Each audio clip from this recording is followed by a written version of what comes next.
not doing this is an option. Like, staying the hell away is an option. I think exile's a good...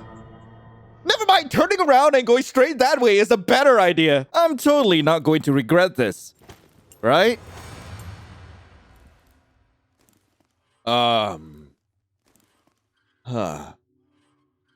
Are we on stage? I guess we are.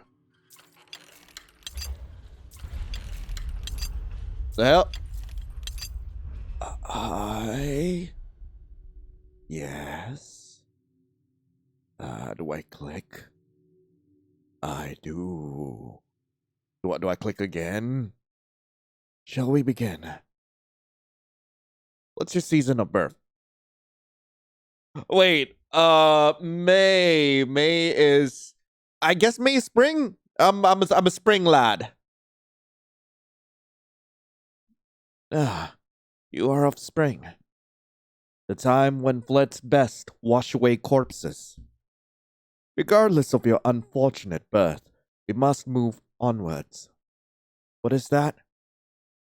Do you feel that something is lacking? Well, the lack of music is concerning, but I have to do it because apparently they told me not to use any music in this, so yeah. You would like some way to make this more about you. Very well. Your tastes are the highest priority. What's your food of choice? Do you really want to give me this power? Do you really want to give me this power? Man, letting me write anything I want is a terrible idea. But yes, cummies. Cummies is my favorite food of choice. Oh, no.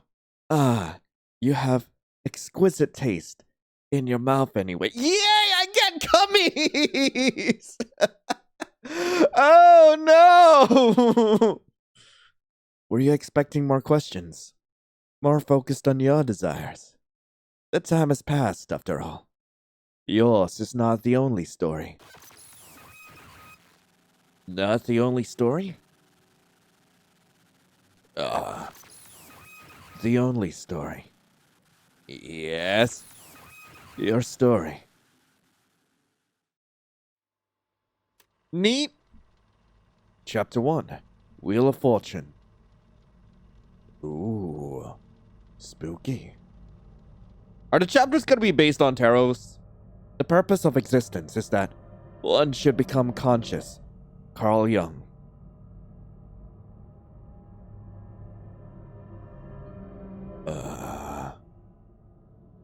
Oh, hey. Oh, no. 3 hot dudes? How will I decide? God damn. What would you wish the world to be shaped by? What? Collaboration, justice. The world will be shaped by... Oh, wait, I have to choose! Collaboration. So you wish to work by consensus. Take care which voices you value and which you ignore.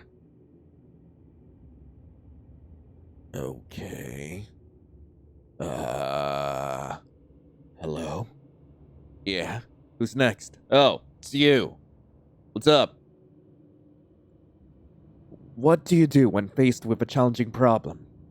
Follow the rules, create your own path. I will create my own path. There are more ways to solve a problem if you have no restrictions. If you do not mind, what other problems are created along the way?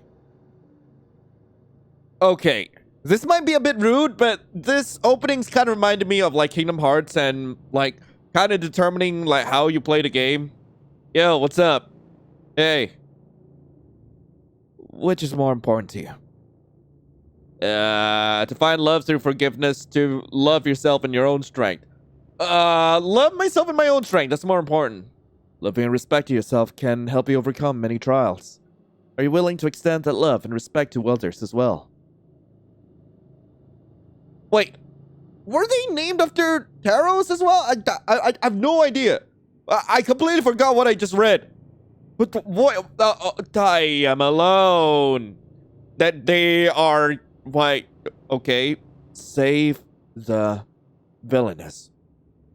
Neat! Okay, I'm swirling. Okay, that's great. That top back. I'm in a carriage again. I look pretty dapper. Kinda battered up, but you know, I look dapper. Where am I? Who am I? And why am I in a strangely moving carriage? A strangely moving carriage with comfortable seat cushions. Very comfortable seat cushions. Nope, I will not be distracted. Why do I not remember anything? After all, while I know that I sleep soundly, this entire situation is very strange. Hold on, I do remember something. I know that I slept soundly. Unfortunately, that is not exactly the most useful knowledge to remember. Perhaps I can recall something else if I think deeply. Okay, what else do I remember? Aside from the fact that I'm bleeding from my neck? I know that I can catch feet fish with my amazing dancing skills, but this fact is not going to be useful to me right now. I have more immediate important things I need to remember. For one, what kind of person was I? Why am I traveling somewhere in a slow-moving carriage on lush, comfortable, yet oddly ominous cushions? And why is my neck so sore? If I reach up to touch it.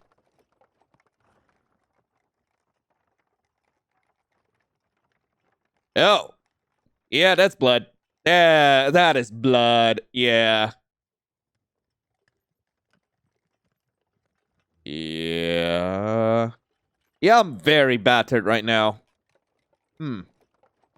Okay. Well, now I have another question. Yeah, why is my dress in such a mess?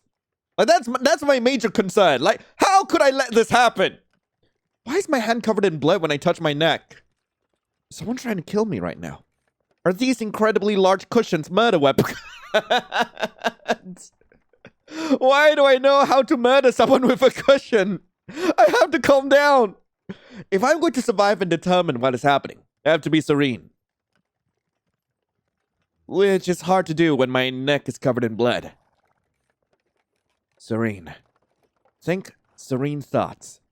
At least my head is still attached to my strangely sore neck. Oh. Guillotine. I totally wasn't beheaded, right? Right? I wasn't beheaded, right? Because apparently I know what it would be like to have my head not attached to my neck. This is not helping my serenity. Serene. I am serene. I have a head. I have a neck. They are delightfully connected. I have to keep my head. Totally not foreshadowing. This is totally not foreshadowing. The game is called Save the Villainess. I'm guessing at some point in time I'm gonna get beheaded. Please tell me that there's eventually gonna be a scene of me getting beheaded. That will go so hard. Losing my head will be fatal, figuratively and literally. I am vulnerable, injured, and cannot remember anything remotely useful. I need to find some information that can help me. Even if this carriage is moving very strangely, something has to be making it move.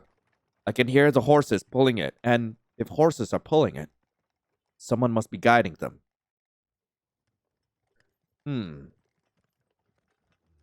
Yeah.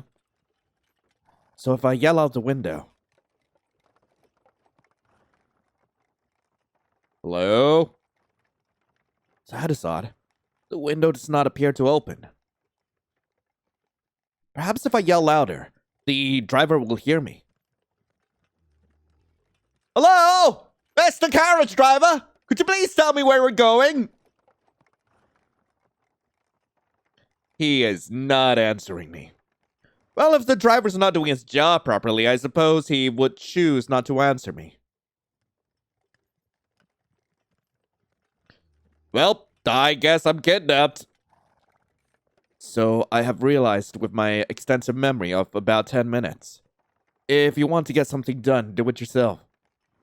So, what should I investigate first? What? Oh, you again. So you need a little additional assistance. One might even say help. As always, I live to serve.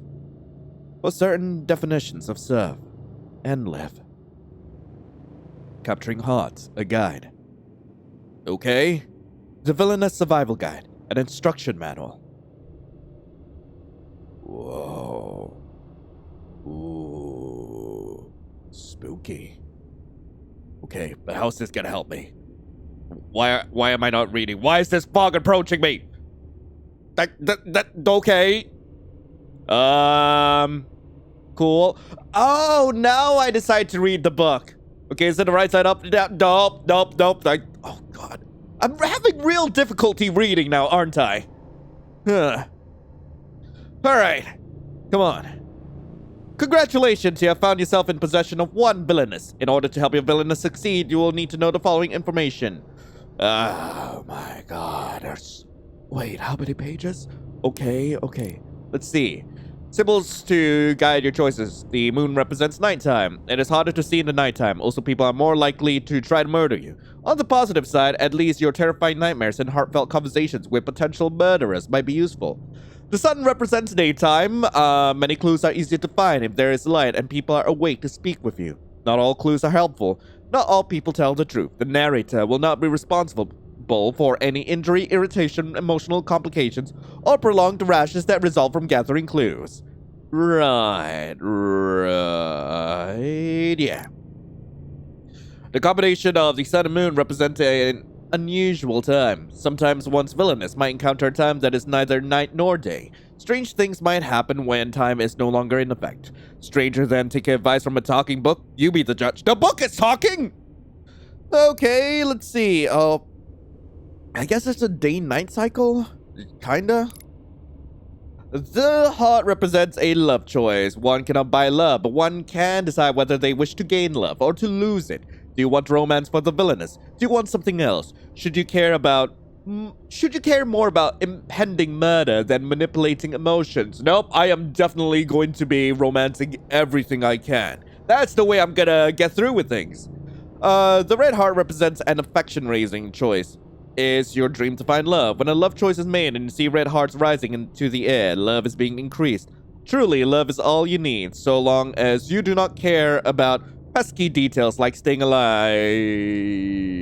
You know what? Staying alive is overrated. Love is where it's at. Oh, don't take my advice, please.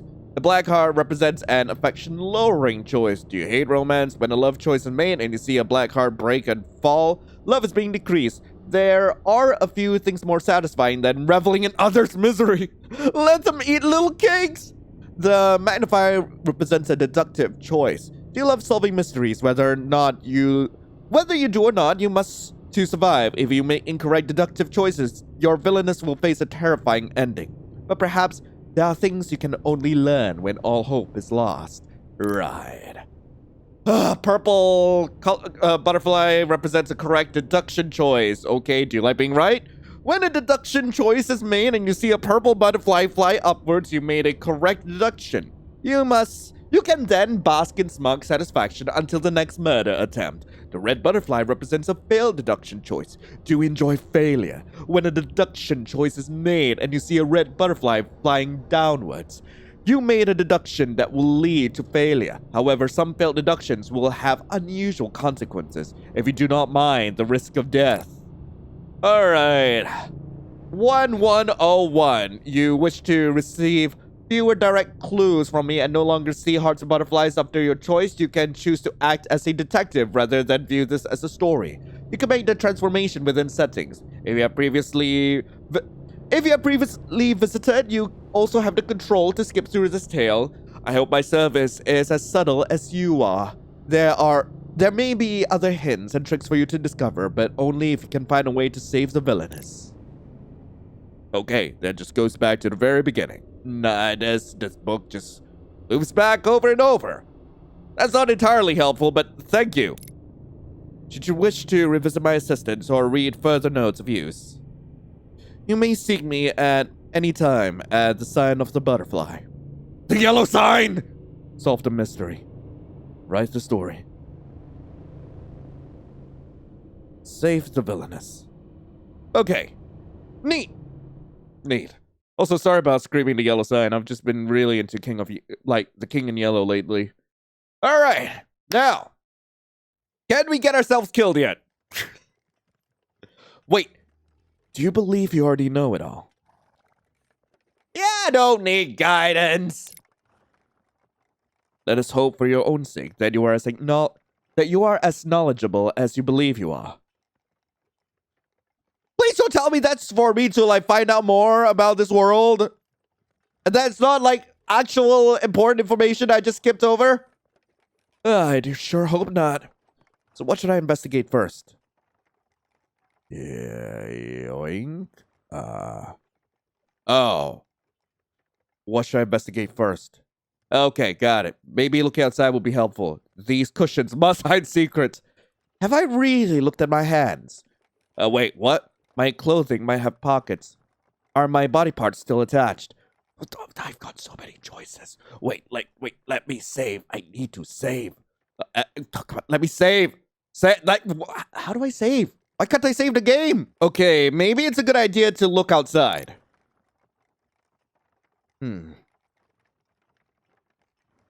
It's kind of slow to actually look outside. Actually, it's kind of slow between all these transitions. Surely I can learn something useful from where we are traveling. So let us see what the curtains are hiding. Okay, just more of the forest. Beautiful night out, but nothing else of note. Opening the curtains and staring outside the side window was not the most useful idea. There are many trees, but even with those strange flickering lights, it is too foggy and dark to see much of anything else, including the front of the carriage. Someone must be driving me, but there's something very strange about the way we are moving. The carriage is moving so slowly that I cannot feel the ground moving between us. It almost feels as if we are going back and forth in the same place. The driver has also never spoken to me, even when I yell to get his attention. Should I be concerned? I am concerned that I did not hire this driver. Why care? Let workers do their jobs in peace. I am concerned! As beautiful as this carriage is, it obviously belongs to someone with a lot of money. I do not seem like the kind of person who would own this carriage. The driver is not treating me as if I was paying his wages. Servants listen to the person who is paying them. If the driver's not listening to me. Well, I guess we're gonna look at the rest of the carriage. He might not have my best interest in mind. Okay, let's see. What should I investigate? The cushions. They must hide some secret. Cushions cannot be this beautiful and be this terrifying without having secrets hidden in them. Okay. Anything in the cushions? I will find everything you were hiding from me, even I have to rip you apart by hand. Did I actually rip up the cushions? What? Wait, what? What? Wait, what? I attacked the cushion. Am I really punching the cushions? Hello? The cushions are unmoved. Wait, what? Hello? Okay. My determination is lowered. I guess I wait. Wait. Hello? What? What are all these? Wait, what? Okay, that was text there, but I couldn't even see what it was. It's not really clear to me what I'm doing. Wait. Okay, what's this? Can I please read something here? What? Oh, come on. I don't even know what's going on here. I am so confused. Hello? Okay, let's wait again. And I'm not gonna click through. I'm just gonna wait for the text to show up. Okay. The cushions are blinding. Okay, yeah, the cushions are blinding. And how does that help me?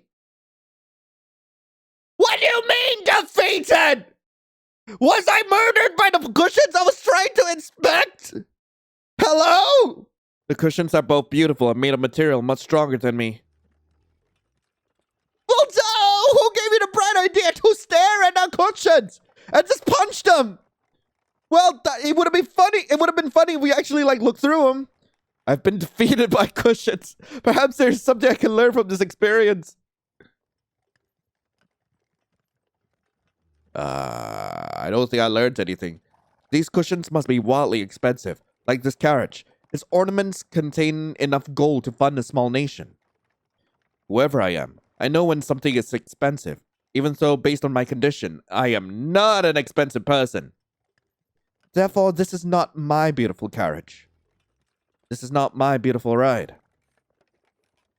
Okay, so I am not of royalty, it would seem. This carriage belongs to a wealthy owner, someone I do not remember taking me to a place I do not know. Yet, why would this owner of this expensive carriage want to provide comfort to me? I guess I have another choice. I am being taken from where I was harmed. At least that's my guess. Did I get that correct? I was injured, ragged, and about one gust of wind from being blown away into the sky before getting on this carriage. I was not well enough to sneak onto this carriage, and I could not have gone here by accident. Another reason that I could not have sneaked into this carriage is that, even though the driver does not seem to care about me, he must know I'm here. I even called out to him. That means that someone has deliberately placed me in this carriage, and on these cushions. Okay. The person who brought me here, my patron, did not treat my injuries or provide me with new clothes or a bath, but perhaps they thought the cushions would cure me. I don't think so. Wait, what? Okay, why am I looking at the sparkling cushions? Okay. What's the point of looking at this again? Did I make the right choice? I ain't got no clue. Maybe I should have played story mode instead, but whatever. Whatever. I accept the consequences of my actions. For now, at least. Would anyone notice if I took the cushions with me when I left? They are the only support I have right now. Maybe you do not do that. What should I investigate? Okay, your clothes have pockets. Have I really looked at my hands? Are my body parts still attached? Have I really looked at my hands? I know I was injured earlier and had bled on both my right hand and my neck. Perhaps I can learn more by looking closely at my hands. My head also feels like it's been split in two, and I want to know why. A good place to start would be for me to find the source of the blood that was on my hands when I touched my head and neck. So let me see if my right hand has any clues for me. Okay, I am gripping onto the hem of my dress. This does not make any sense. There was blood on my hand. I know there was.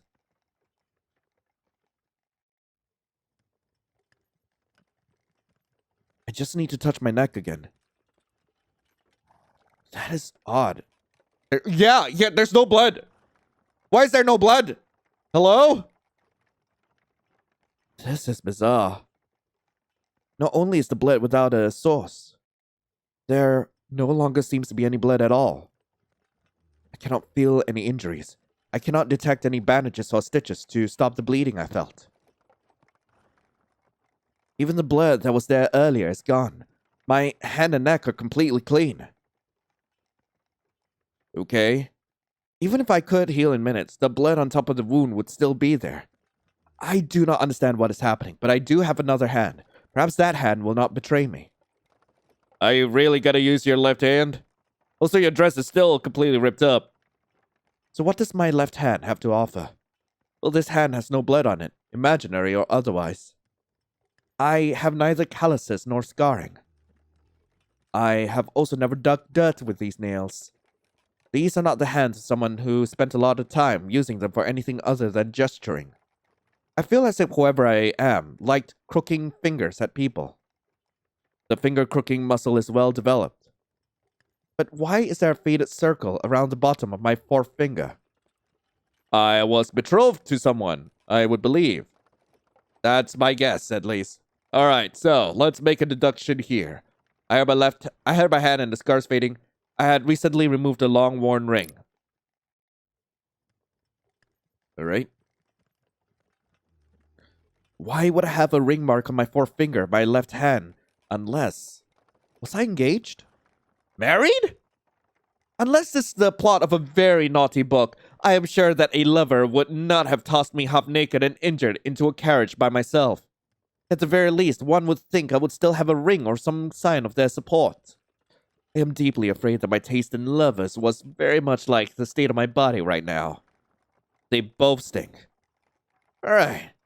Now, what should I investigate? My clothes or my body parts? I'm gonna check my clothes. Well, I will definitely not be able to find anything in my pockets. Yeah. Okay. Yeah, I don't really have pockets now, do I? Yeah? Because I do not appear to have pockets. Unfortunately, this dress is even more mysterious than the lack of pockets. Why is someone riding in a beautiful carriage wearing something like this? Yeah, it's all torn up. The biggest mystery is, how did I not become naked trying to walk in this outfit? Yeah, that's a good question. Huh. How are these rags staying on my body? How? Wait, yeah, how? Wait. Still, I need to solve my immediate problem. Why am I riding this fancy carriage while wearing this dissolving outfit? This dress looks like something that has survived numerous attempts to destroy it, and then was used to birth several puppies. Hungry puppies. That's a disgusting, what's the word? Description? My head also hurts. Was I in distress while I was attacked by the hungry puppies? Was that something from one of the books I used to read? So apparently I read. That is probably useful to know. In fact, this dress looks like something a beggar from a book would wear. No, it really don't. It's quite... Aside from the tears and rips, like, this looks really well made. But when I look closer, this dress appears to have once been very beautiful. This was not cheaply made.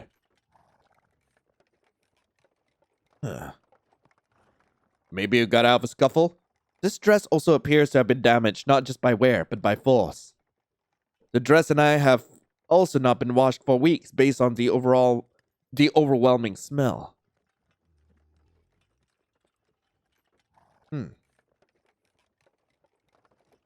If I am in this fancy carriage, why could I not change out of this ragged dress?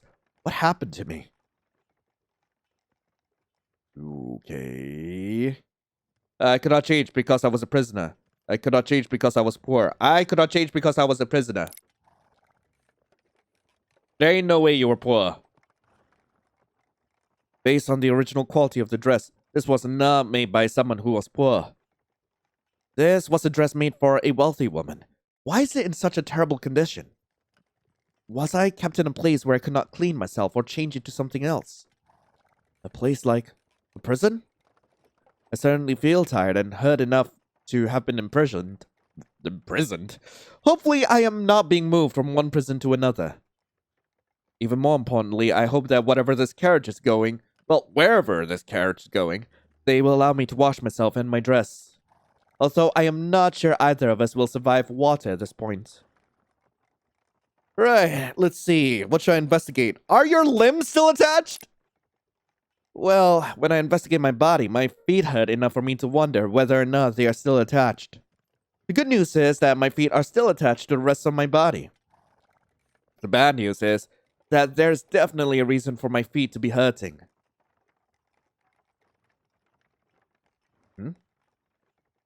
Okay. Oh, my feet! Okay. That's quite detailed. I hate disrespecting the ominous cushion, but it's the only place with enough light to see my feet. Unfortunately, not only are my feet filthy, there's a strange and consistent bruising around my ankles. The bruises hurt and seem to be recent, based on the colors. You were shackled. At least that's what I see. Huh. Okay, do I get to make a deduction here? How did I get a ring of bruises around my ankles? You were shackled, tied up to something. That's likely the case here. Okay, never put your feet inside a bear trap. Something was attached to my feet. Okay. Going up. All right. Yeah. Yeah, why am I staring at my feet again? No matter how hard I grip my ankles, I could not possibly create this kind of damage. This looks like something was attached to my ankles. Something that was heavy and hot enough to badly bruise them. Probably some iron shackles, like that's my guess. Man, what is with this game and its, like, obsession with feet? Was I shackled? What happened to me? More importantly, how did someone with heavy shackles on their ankles manage to get out of those shackles? So, what would be the one job I could have that would allow me to be in and out of shackles regularly? If I'm a failed magician, I am going to be very angry. So what should I investigate? The door. No more investigation. It's time to deduce. I've realized. Nope, no more choices for you. I have learned my lesson. Left to your own devices, you will choose to find cushions. I must find a way to convince you to make better choices. What? Wait, what do you mean? What? I have no idea what is happening. I have no idea what is happening. And it's not letting me say that I'm in serious danger, and I don't think I am. I have no idea what's happening. No, not the concept of knowing what you were doing. You understand what this is? This is a lock.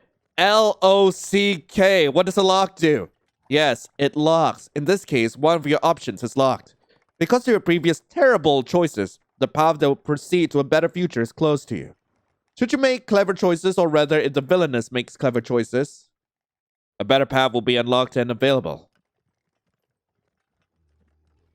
Wait, do not be too eager to ignore the path that will end in failure. In a world of many possibilities, there are some things you can only learn when all hope is lost. Will you lock yourself to the story you most want to hear? Or can you open yourself to the truth? I have realized. Right. What? Wait. I'm in serious danger? I have no idea what's happening. I'm in serious danger?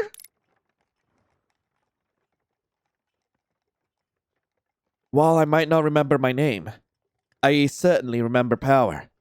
Fortunately, I also know that I currently have none.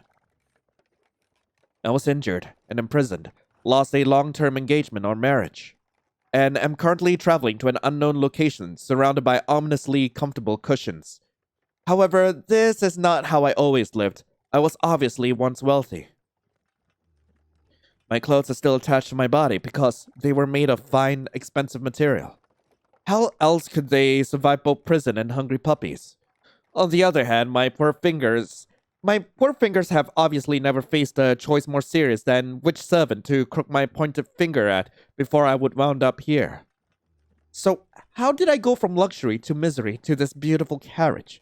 After using my investigative genius, I can safely say it is because I used to be someone with wealth and spectacular taste in lace.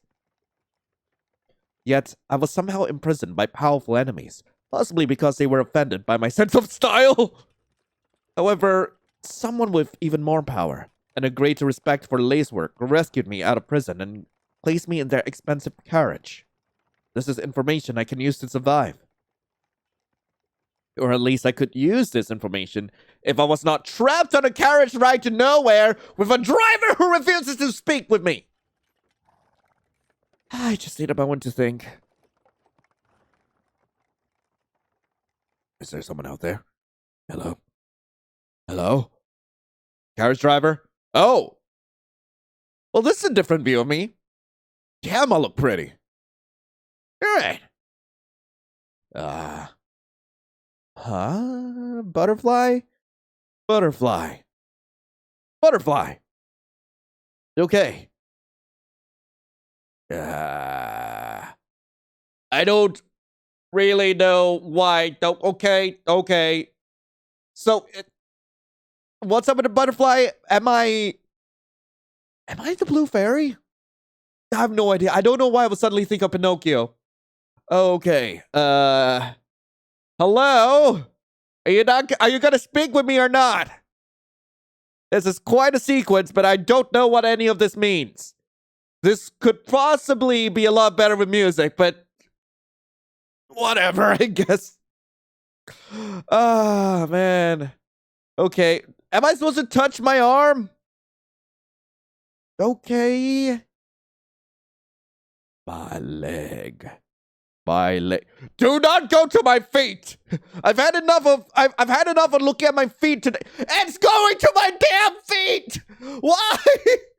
Oh, never mind. It's going to my knee. That's fine. That's fine.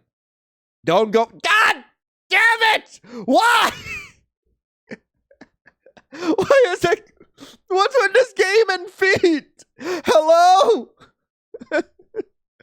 Oh my god. Like, okay, no shame on those who are really into it, okay? Like, come on. Like, I've played way too much Elden Ring to judge. Oh god. Also, if y'all don't know what I'm talking about, yeah, Elden Ring is secretly a dating sim with way too much feet, okay? That's what it is. But anyway, I'm sure the sequence is beautiful. I'm very sure of that. Oh man, can you understand now? Can you understand why like music is so important to a visual novel? God, now that I'm playing with that one, it's just like, oh, I could have sworn I saw a light at the window. Am I imagining things? For a moment, I felt more real and less like a creature lost in a strange dream. More importantly, was that light someone coming to meet the carriage? That gives me an idea. I know that the patron who pulled me out of prison had the power to rescue me and put me in this gold-lined carriage. This means my patron must have both money and political power. If only I could borrow some of my patron's power. A power that people obviously respect. That was not a good sound. Is the carriage stopping? I have a bad feeling about what the driver's planning to do. Stopping in the middle of nowhere with no destination in sight. I have no way to protect myself with my dissolving dress and unmovable yet ominous cushions. So I will have to find some other kind of power. With apologies to the revolution, I am going to have to use the most ancient path to power. Name dropping the most powerful person I know. Thank goodness you are here, Mr. Driver. I'm glad you came to speak to me about speeding up the pace of our journey. After all, when I look out the window, I can see the light of my patron ahead. My patron is obviously impatient of how slowly we are traveling. At this rate, my patron will be here before you even reach the front of the carriage again, and that would be unfortunate for you. If you do not drive me to where I'm meant to go immediately, I am worried that my patron might be upset with you.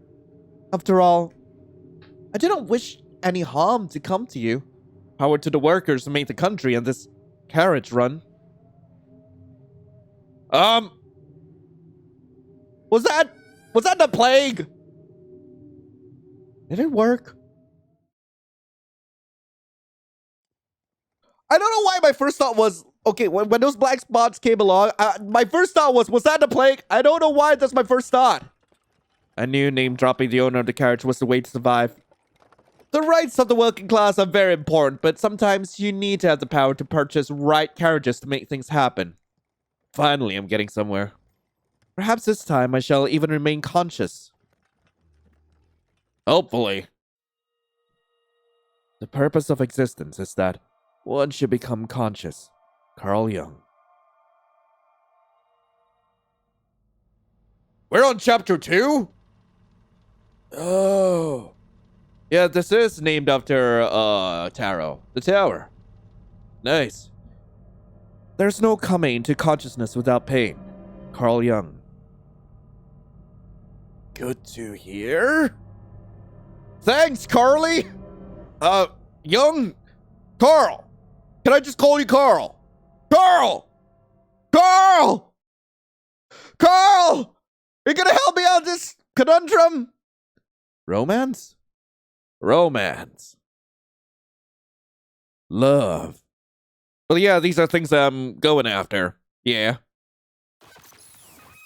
Ooh, betrayal! That's even better! Happily ever after. No! Give me more betrayal! Give me more betrayal! Wait, what's that? What's that? I can't even read that! Oh, betrayal, villainous, okay, got it. No, I don't want it happily ever after. Give me tragedy. Give me misery. Give me that heart-wrenching pain you feel when you don't get what you want.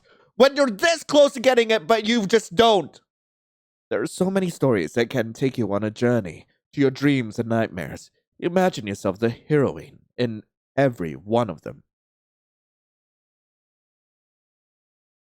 Right?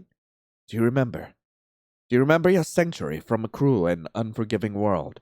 Do you remember the hours spent reading until your eyes were so dry you could no longer weep?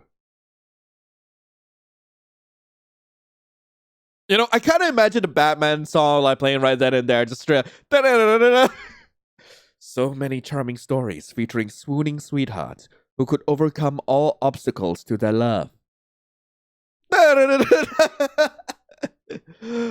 You have spent countless hours with perfect princes, icy northern dukes, and charming childhood friends. I have a feeling that's like those are references to other visual novels. But it is easy enough to leave a story hanging. Can you do the same with your own life? Can you walk away when you are trapped in the story? Oh man. You may not have realized, but you are trapped in a tale you once knew well, with the power to write your own story. What would you want for yourself? Power, love, or something else entirely? Maybe a harem of horrible men I can date? You are alone, and do not know who or what you can trust. Do you seek to keep this isolation, or will you take the risk to reach out? Sorry, I am so sorry. Above all else, a single wrong choice, a moment of inappropriate hesitation, and you will not live to leave this cursed story. Yay! It's death! Or is it just? Oh, is that farming? Is that death or farming? I can't tell. A scythe can be used for both. If you would protest that sweet stories should not have such danger, remember that not everyone in such tales can be loved by the creators. Oh, I don't know what that's. Oh, that's a scroll. That's a scroll. It's the magic of storytelling. For the heroine to succeed, there must be something to succeed against. A rabbit? Why is there a rabbit? If there is a heroine, then there must be a villain. Or a villainess. However, the devil is in the details. Poseidon? Hello? All hope is not lost. Perhaps you can shine a light on what is wrong with this world. I, I don't know what that was. My first thought was shuriken. God, can you guys tell that I'm an absolute weeb? Could you guys tell? What is the balance between your sins and your glory? Trust your judgment, or be weighed as undeserving. Ah, the scales. Cool. Shall we remember the tale you have forgotten? Shall it end as it began? The story awaits. Oh no, not the slow spin zoom towards the book. Oh no. Oh? Once upon a time, there was a lovely heroine who wanted to be loved. Her golden locks and deep blue eyes showed that she was worthy of the kind of devotion that can only be found in dreams. Though she was but a commoner in the land of noble magicians, her power and beauty made her a flower, rising out of the filth of her birth. All those who knew this heroine told her how special she was, and that she was destined to find love with one as special as herself. Yet, her beloved was engaged to a wicked noblewoman. Could the heroine capture her beloved's heart and win there happily ever after? First, the heroine had to overcome the most terrifying of opponents, her beloved's fiancé, the Villainess. Is that me? Wait. Oh, okay, like, it's hard for me to like kind of decipher like who's who, which I think is the point. And that's cool. Does it feel as if you're getting nowhere? There are many stories, many truths in this world. This is the one you need to know now. Lady Jane Neville. Who would have thought?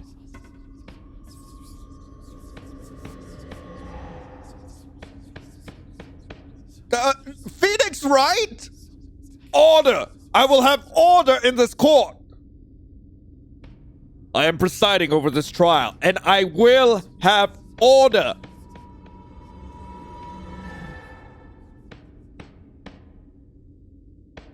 Yeah. It's me! Lady Jane Neville, you stand accused of harassing a promising and productive citizen of the great kingdom of Carcosa. It is King in Yellow! Yeah! Do you believe yourself to be above the law? Do you understand the seriousness of your situation? You have no defenders. There are no supporters to speak for you, and your own fiancé has. If I might interrupt. Not until the verdict is pronounced. This is an impartial court. Lady Jane must be sentenced to execute. I insist. As the fiancé of Lady Jane Neville, I invoke my legal right to speak to her fate. Proceed. Does the court truly wish to make such a quick decision on her fate? To truly reflect on and understand her actions, she must be removed from this situation. I call for exile. Exile! Exile! Exile! Order! I will have order! By his right and the laws of Carcosa, the fiancé of Lady Jane Neville has determined her sentence. Lady Jane Neville is hereby condemned to exile. So all this time, you were the one who planned this. My fiancé. My beloved.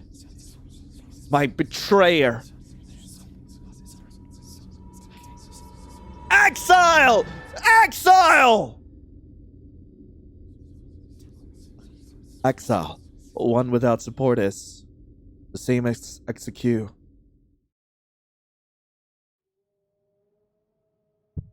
Yay! Guillotine! Why am I so happy for the guillotine? I don't know why. Wait. Wait, don't tell me this thing actually drops. Oh, that will be... Please drop, please drop, please drop, please drop. Come on! Yay! It did the thing! Why am I so excited for this? That's horrifying! How attached are you to your head, my lady?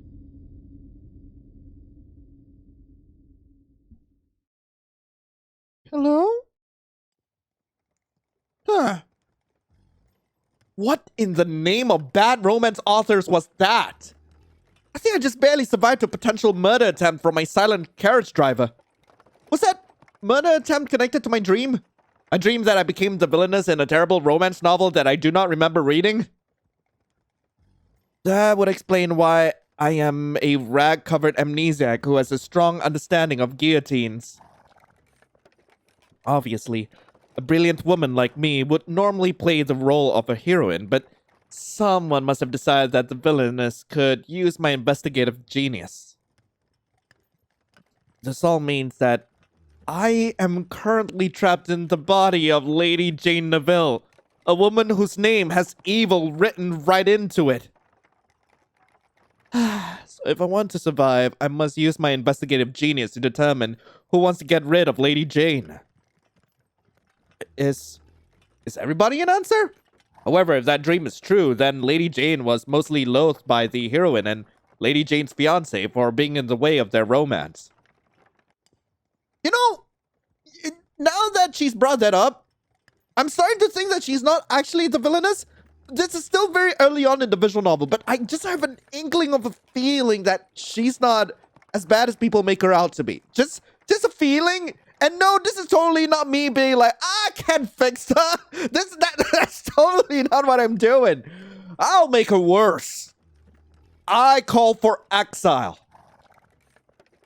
Based on that dream, Lady Jane's fiancé probably wanted her to die miserably in exile, only to have his plans foiled by a patron who broke Lady Jane out of prison. Who are these people? How could a high-ranking noblewoman like Lady Jane Neville be imprisoned for bullying in the first place? Who cares? The important thing is that I find a way to survive this bad romance, once I remember who my allies and my enemies are. Okay. Serene. I am Serene. I am much smarter and better looking than any terrible writer of adulterous romances. I am now Lady Jane Neville, and I will stop any murderous fiancé with both subtlety and my knowledge of bad romance novels. And I haven't read a lot of bad romance novels. Oh, damn. I just need to get out of this carriage first. Ah, not again! Can we stop? Oh, no, we stopped. I did not mean that I wanted to leave that quickly. Oh, no. Oh, no. Am I meant to leave here? Surely the driver cannot behave that suspiciously a second time. I've so enjoyed our conversation, Mr. Driver. I will miss them wherever it is I'm going. Okay. Let's go. Let's freaking go, I guess? Into the fog we go, towards wherever I'm going. I am in the Is that a bush? Or the top of a tree? I can't tell. That is a bush. Why am I walking towards the bush? Why am I walking towards the bush? Legitimate question. What's in the bush? Why is the bush shaking? Somehow this view is even less appealing than it was when I saw it through the window. Was this bush the only thing I saw outside? Wait! Are you planning to leave me here? Wherever here is? What am I meant to do now? Hope for enlightenment? Fine then. Let there be light. What? Wait. That's totally not ominous. Also, why are they only lighting up the candles this late into the evening? Yeah, this is totally not ominous. Oh, this is totally not ominous. This is fine. Crow. Totally not ominous. I don't know what you're all talking about. This is totally normal. Totally normal. Yeah. Not coping, you are. You're coping. I'm fine. Totally fine.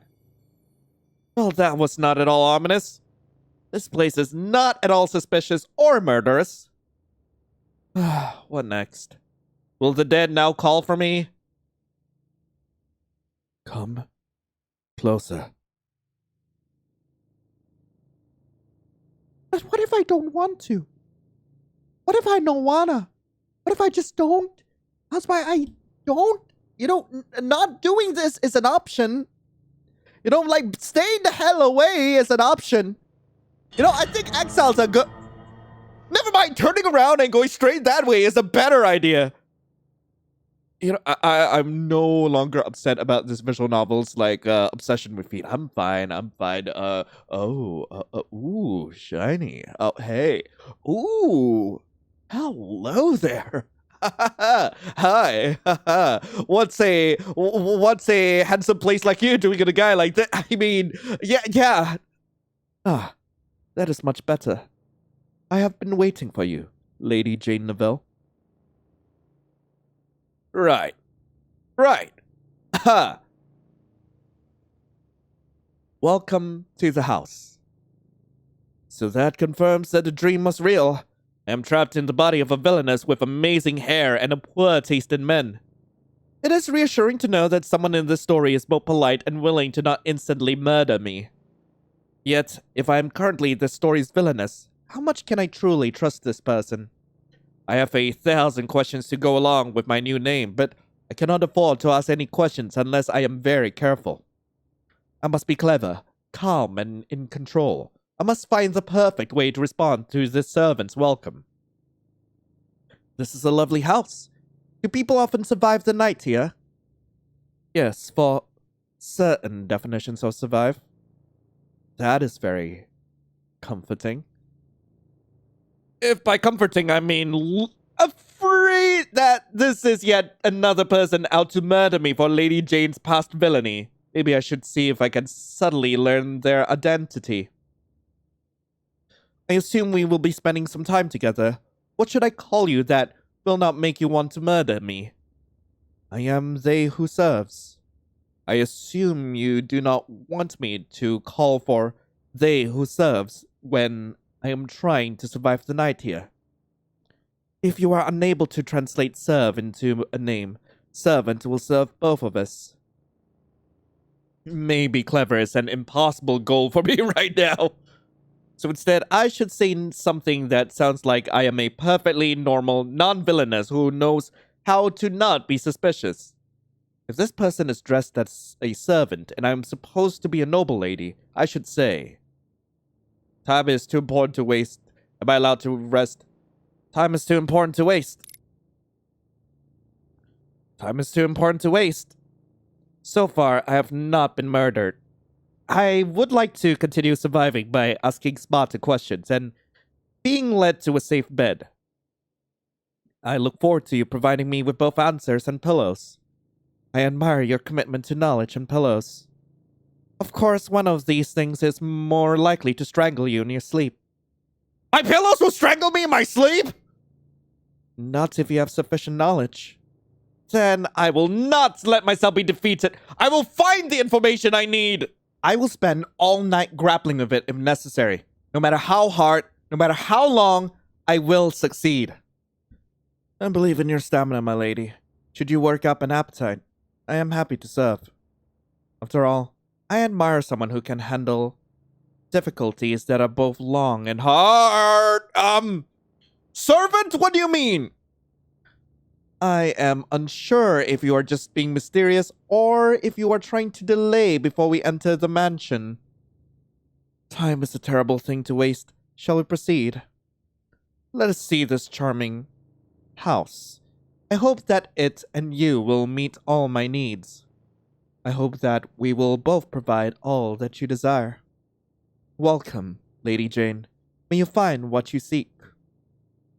After you. Thank you. Wonder what the inside's gonna look like.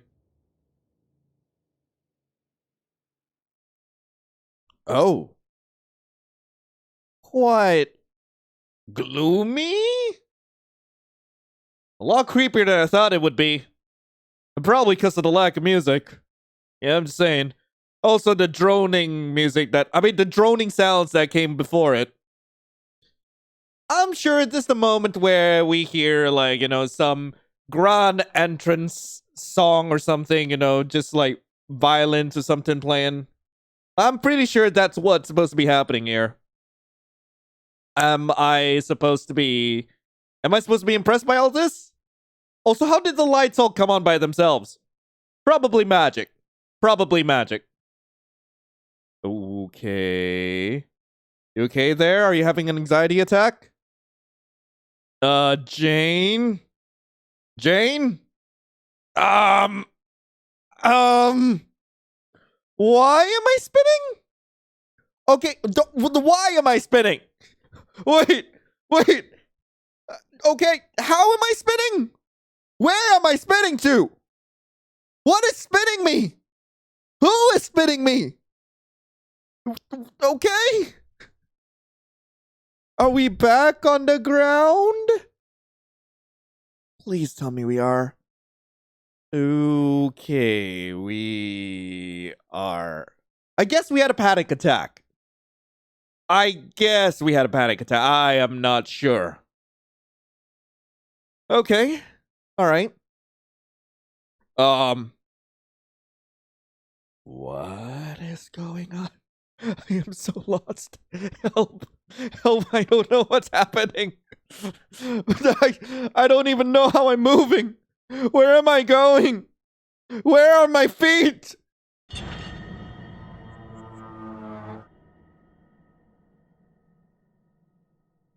Maybe I should not have, commented so much on that. Maybe. You startled me. People come and go so quickly around here. People come and go as they must. Whether it is fast or slow is a matter of perspective. Stop right there! Have you noticed yet that your perspective is not the same? Of course, you have not. Let me try to simplify things. This is Jane. If you move, Jane will move too. See Jane move. What? Oh. Oh. Oh. Okay. This is fine. There will be moments where the perspective changes and you will be able to see things more clearly. Should you look around, you'll be able to discover things that might have been hidden or not. Okay, it's something hidden from me? What is hidden from me? I don't know what's supposed to be hidden from me. If there are voices blocking what you can see, you can hide them from view while you explore. Pay attention. Find what is hidden, but above all else, save the Villainess. Yep, I got it. You've told me this quite a few times. People come and go as they must. Whether it is fast or slow is a matter of perspective. Yes, speed is obviously something that can only be measured by feelings. Much like time. Obviously, I will not be speeding to my bedroom to What in the world? Hello? Why are there fish? Those are axolotl! What are they doing? Obviously, I will not be speeding to my bedroom to rest if I cannot stop going around in circles, both literally and figuratively. So, what can I say to move things forward? So, this is the house. The house. As you can see, my lady, there are no other houses here. Sorry I keep going back down there. I'm just wondering if the axolotls are coming back. Therefore, this is the house. Certainly, everything about this situation is perfectly logical. However, can you tell me something useful? Why is this house alone? Why is this house... Why? What? Why is this matter? Why is the house alone? Why is the house alone? Is it shy? Did the other houses vanish into the fog? These are all excellent ideas, my lady. None of them are correct, but the ideas are excellent. Ideas are priceless here, my lady. Should you keep several spare ideas at all times, you will be well rewarded. I have no idea what I know or do not know at this point. I need to find some information that will keep me safe while living as Lady Jane Neville. I also need to find a way to earn the servants' trust so that they will support me against my murderous former fiancé. Maybe subtle flattery might help convince them to support me. This is a very lovely house that obviously does not always kill people under mysterious circumstances. Yes, I have said as such. I wish more people would appreciate the beauty of hardwood. Well, I appreciate hardwood. I can definitely look around and see how wonderful this house is. Okay, we are going. We're looking at the pillars, the wood. Okay. For instance, this is a perfectly normal ceiling. There is nothing strange about having wall paneling, wainscoting on it. Normal manors often have heavy wooden panels on their ceiling that might unexpectedly fall down at a moment's notice. That is correct, my lady. So I would suggest you be careful where you stand. Why?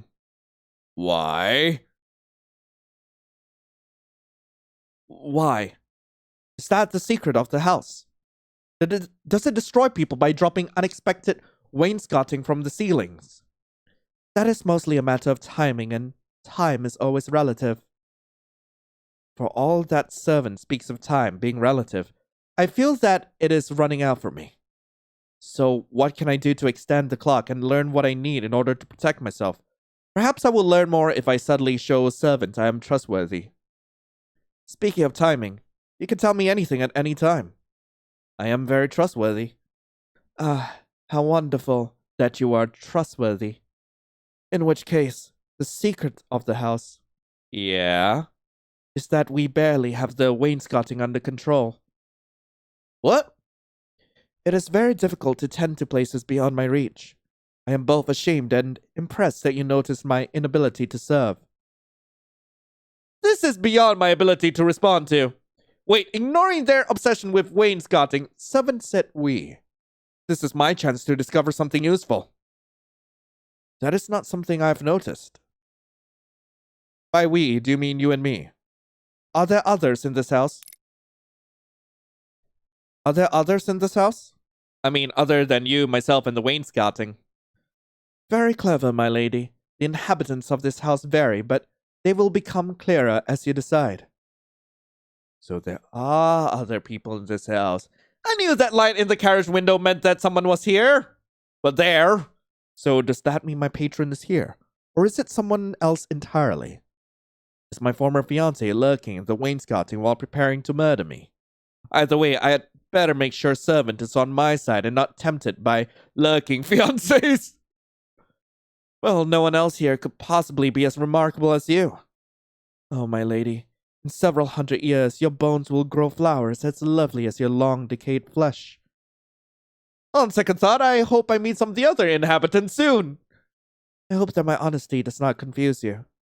I'm not sure I ever stopped being confused. However, I do appreciate you answering my questions. Unfortunately, all of servant's answers raises even more questions. I've just realized that I have no memory of this person when I arrived at the house. I just knew that they were a servant and treated them accordingly.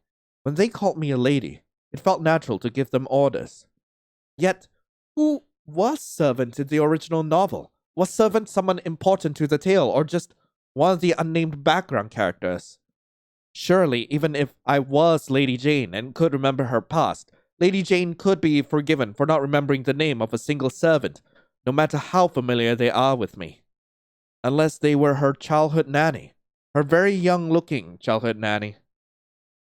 So, on a completely unrelated note, how do you feel about babies? Do you want to have them? Servants, come on. Like, how do you feel about them? They eat almost as voraciously as rats at a corpse. I no longer want to know if servant was Lady Jane's childhood nanny. I appreciate your colorful descriptions. Do you know what else I would appreciate? The secret to controlling ominous cushions? No. Well, yes, but I would like to first get some sleep. Surely there must be some place in this house that is not covered in wainscoting. Well, surely there must be some place in this house that has a bed tucked in between the wainscoting. In that case, there is a room that might be of use to you. At this point, if it is full of neither wainscoting nor ominous cushions, I want you to lead me to it. I live to serve. Shall we indulge in your taste now, my lady? Is he leading me somewhere where the bed's not gonna kill me? Please tell me he's gonna do that. I am definitely ready for something to taste. Excuse me, lady? Surely she doesn't mean anything strange by that, right? Why are we zooming this way?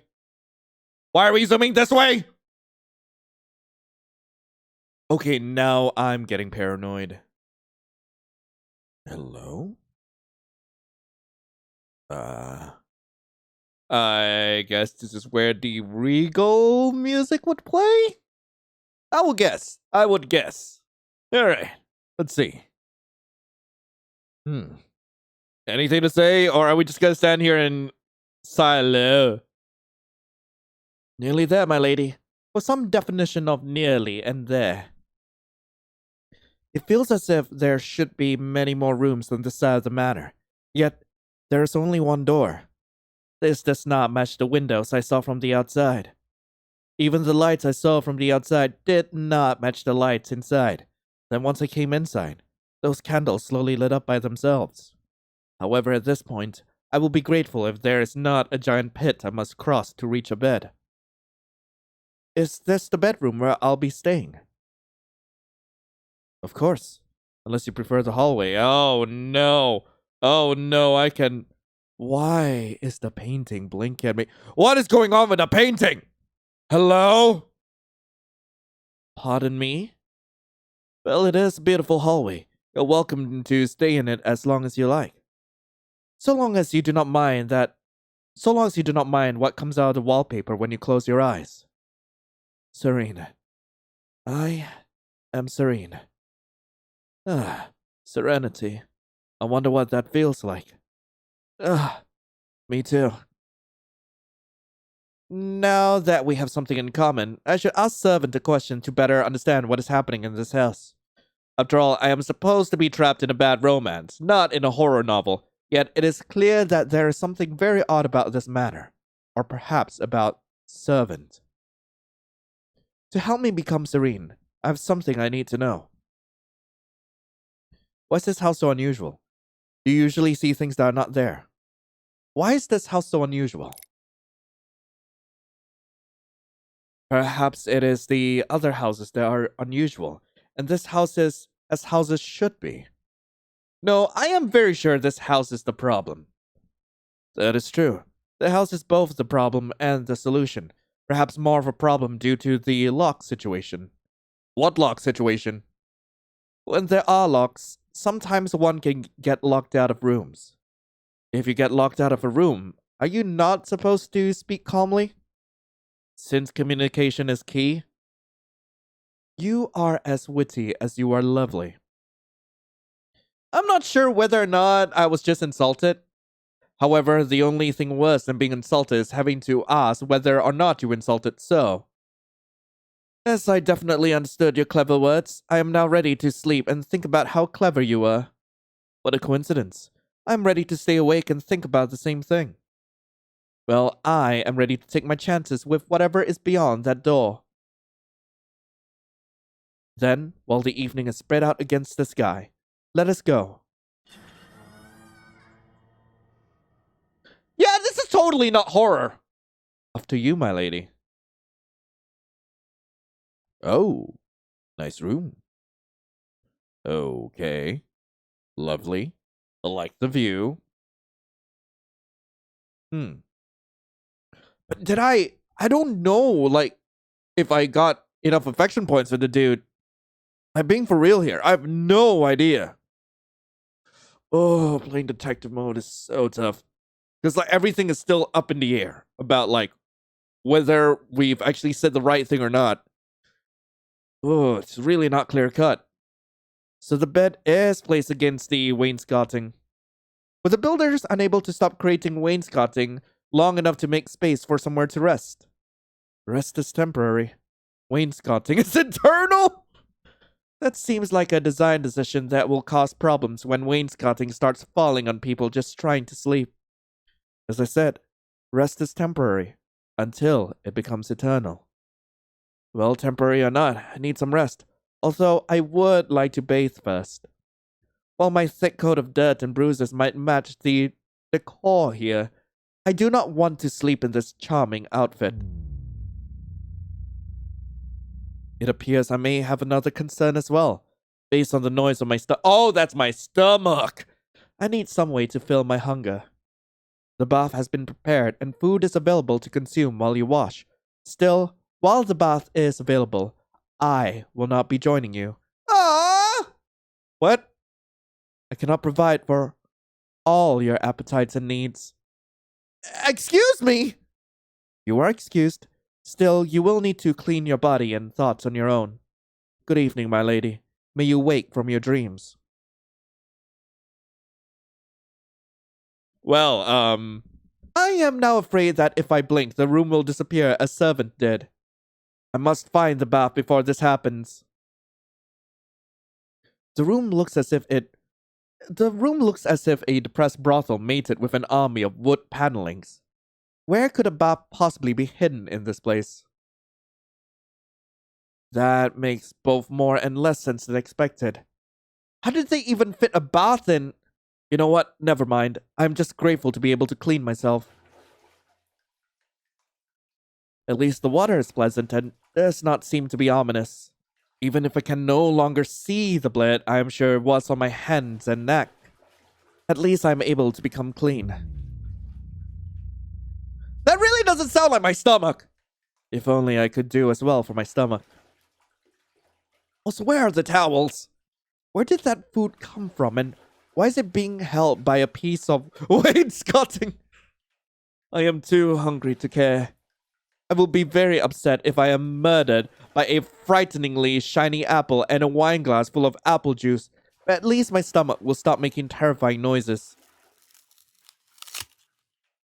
Did I die? But at least that was food and not wainscoting in disguise. So what do I do now? Am I to wear these rags to bed? Am I meant to sleep undressed? That is definitely a nightgown. I am going to assume it was hiding at the bottom of the wine glass. Also, I am tired enough to have imagined the wainscoting dropping it in front of me. Maybe the house is alive. I am too tired to realize this nightgown fits me perfectly. This is concerning. Why is there someone who knows so much about me when I know nothing about them?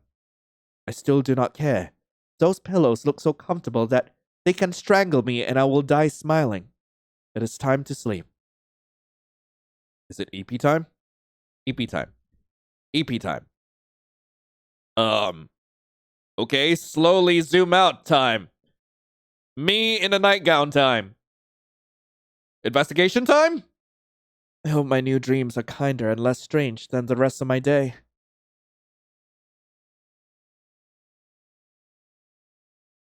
What is going on?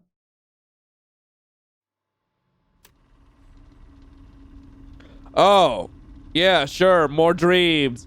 Am I gonna see the floating book slowly, like, rolling towards me? Is that what I'm gonna see? Hello? Oh, no. Oh, this is new. Oh. Oh, wait, never mind. Okay, this is stranger. A scenic meadow. A stunning beach. What is that? What? A magnificent forest. Where would you like to die? What? Wait. Wait, are you saying I don't have a choice? Hello? Do I not get a choice on where I would like to die? I thought I was supposed to click there, but apparently not. Night? Is it daytime now? Are they going to transition this? Okay, the moon has fallen asleep. Rise now, my sunshine. Alright, sweet. It's morning or daytime. Probably a little bit of both. Are we watching a play? Huh. Okay. Not concerning at all. No, nah. Totally not concerned. I don't know how they did that. I mean, okay, in terms of how they did it in the game, I know how that's done. But in terms of, like, say if that was an actual prop, no idea. I'm unable to escape from this horror, even in my dreams. Is this meant as an attempt at intimidation? Well, I do not respond well to intimidation. Or do I? I am trapped in a story I read, but it is hard to remember who I was before this. Perhaps I was affected by whatever hurt Lady Jane. No, this is garbage! If I cannot remember my own past, must I be cursed with ominous warnings meant for someone else? Obviously, my tormentors do not know me very well. After all, even if I do not know myself well, I know one thing. Whoever I am, even if I am trapped in the body of the villainess, this story is determined to destroy. Also, I can clearly see a hidden wall back there. If you take away my arms, I will kick you. If you take away my legs, I will bite you. If you take away my teeth, my gums will make you bleed. I will not be defeated. I will find a way to escape this mad world. Morning, world! Here I come! Man, are we really gonna walk around in our nightgown? After I find some clothes that are not transparent in the light. Where should I go find clothing? I suppose I could go back to look in the dresser. Or the wainscoting could just drop an outfit in front of me, along with a large apple. I am a little concerned about the house's obsession with providing me with apples. Is it saying that I look like roast pig? Regardless, I will save an apple for the future in case there's somewhere with no wainscoting to provide me with food, as impossible as that may seem. At least I also now have a suspiciously well-fitting dress that will not suddenly tangle around my legs should I need to flee. The nightgown was beautifully made, but delicate things are not very useful when fleeing for your life. I will be a champion fleer in this dress. Oh, nice. So before I flee, I need to find some more information about Lady Jane Neville and the people who want to kill her. There's no point in fleeing this suspicious house if I just walk instantly into the arms of Jane Neville's former fiancé. Who knows? It might not just be Jane's fiancé who wants to murder her. At some point, I need to see if she just has a murderable face. I shall explore this house and see if I can find its mysterious other residents and suddenly learn what clues they can tell me.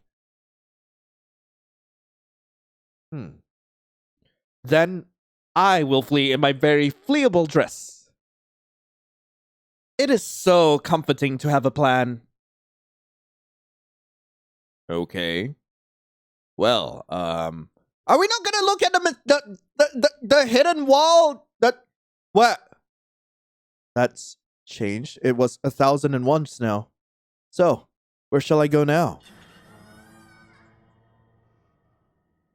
Are we not concerned about the portrait? That was not at all unnerving. I assumed the bedroom was glad to be rid of me. I can only hope that the rest of the house feels similarly. If so, I hope that I can find the other inhabitants and get the information I need. This is strange. I could have sworn this hallway had another entrance, yet I only see the door to the bedroom. Perhaps if I go back to the bedroom, I will find another exit that I missed. Okay. Oh! This looks strange. What is going on here? Is this, It's the entrance. Okay. This is not the bedroom. Hello? Is anybody here? None of this seems right. Hello? Anybody? What? Wait. Oh. Wait. Why? Why? If I look around, this seems like a manor long deserted, and a house that is lived in by multiple people. I don't know if we'll find anything. What is going on here? The Crown Prince of Carcosa is behind that door. What will you do? What? Curtsy until he hit the floor. Who is this voice in my ear? Am I supposed to show respect? It seems wildly ridiculous to curtsy to a door.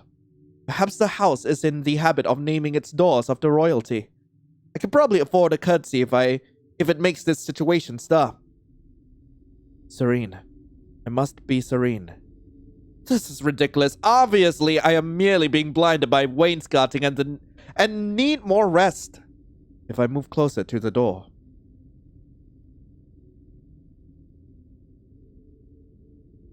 I can see nothing unusual.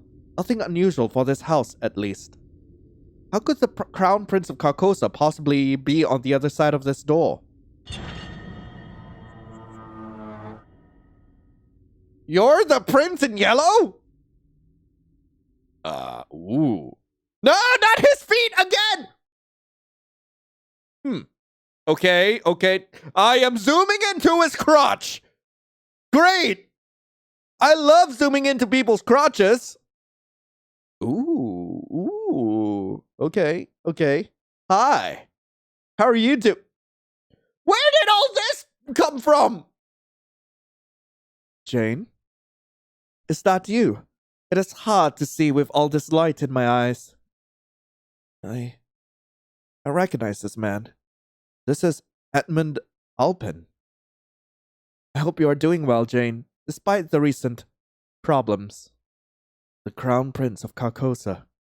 It is fitting that I only remember the handsome prince from the terrible novel and not anything useful, such as whether or not he plans to smother me with ominous cushions. He did not appear to be smuggling ominous cushions when I carefully looked him over for security reasons. I am not prepared for this.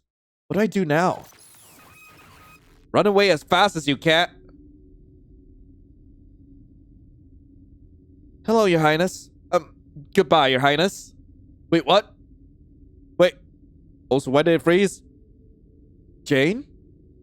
Why? Where am I running to?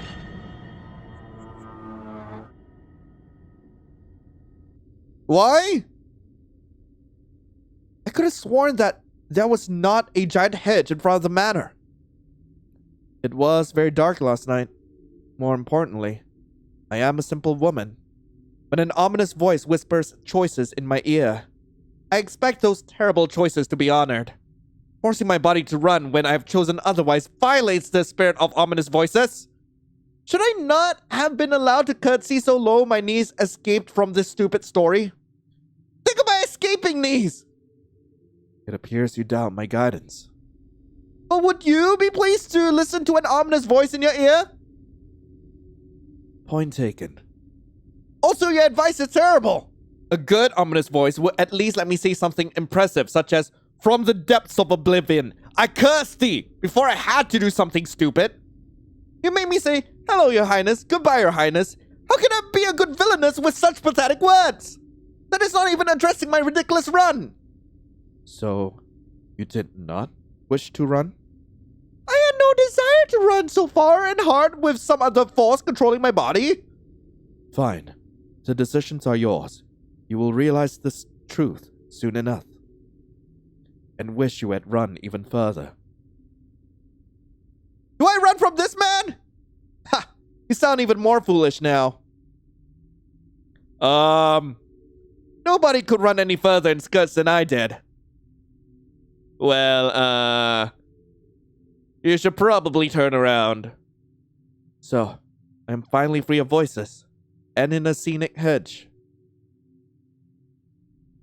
At least I can stop worrying about terrible romance novel fiancés until I catch my breath.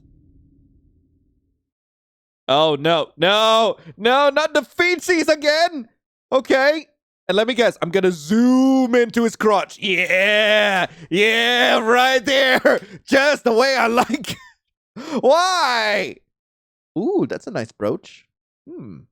Also, hey. Oh, hi. Oh, I am definitely weak to this. Hi. What's up? Hello? Yes? So, you did escape the hedge, Jane. Who is this man and why is he covered in leaves? Wait, I know him. This is Izel Kuzi, Duke of the North. Duke of the North? Romance novels are terrible at naming places. Also, apparently, the only thing I remember from reading novels is the description of attractive men. That seems fair. And that is why it is important to determine whether it is a good hedge or a bad hedge before moving. You have to be careful about hedges, Jane. I do not want you to be hurt by a bad hedge. Somehow I have missed everything Lord Izel said. I will need to subtly change the subject to hide my inattention. Do you enjoy lurking in bushes, Lord Izel? Sometimes I have to do things I do not enjoy in order to do things that I do enjoy, though I wish these leaves would stop following me. Duke Izel's presence forces me to realize that my situation is even more confusing than I imagined.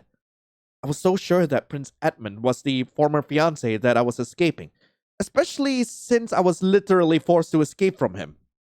However, a Duke of North who sneaks around in bushes is both suspicious and a good candidate for being a bad romance novel's male lead.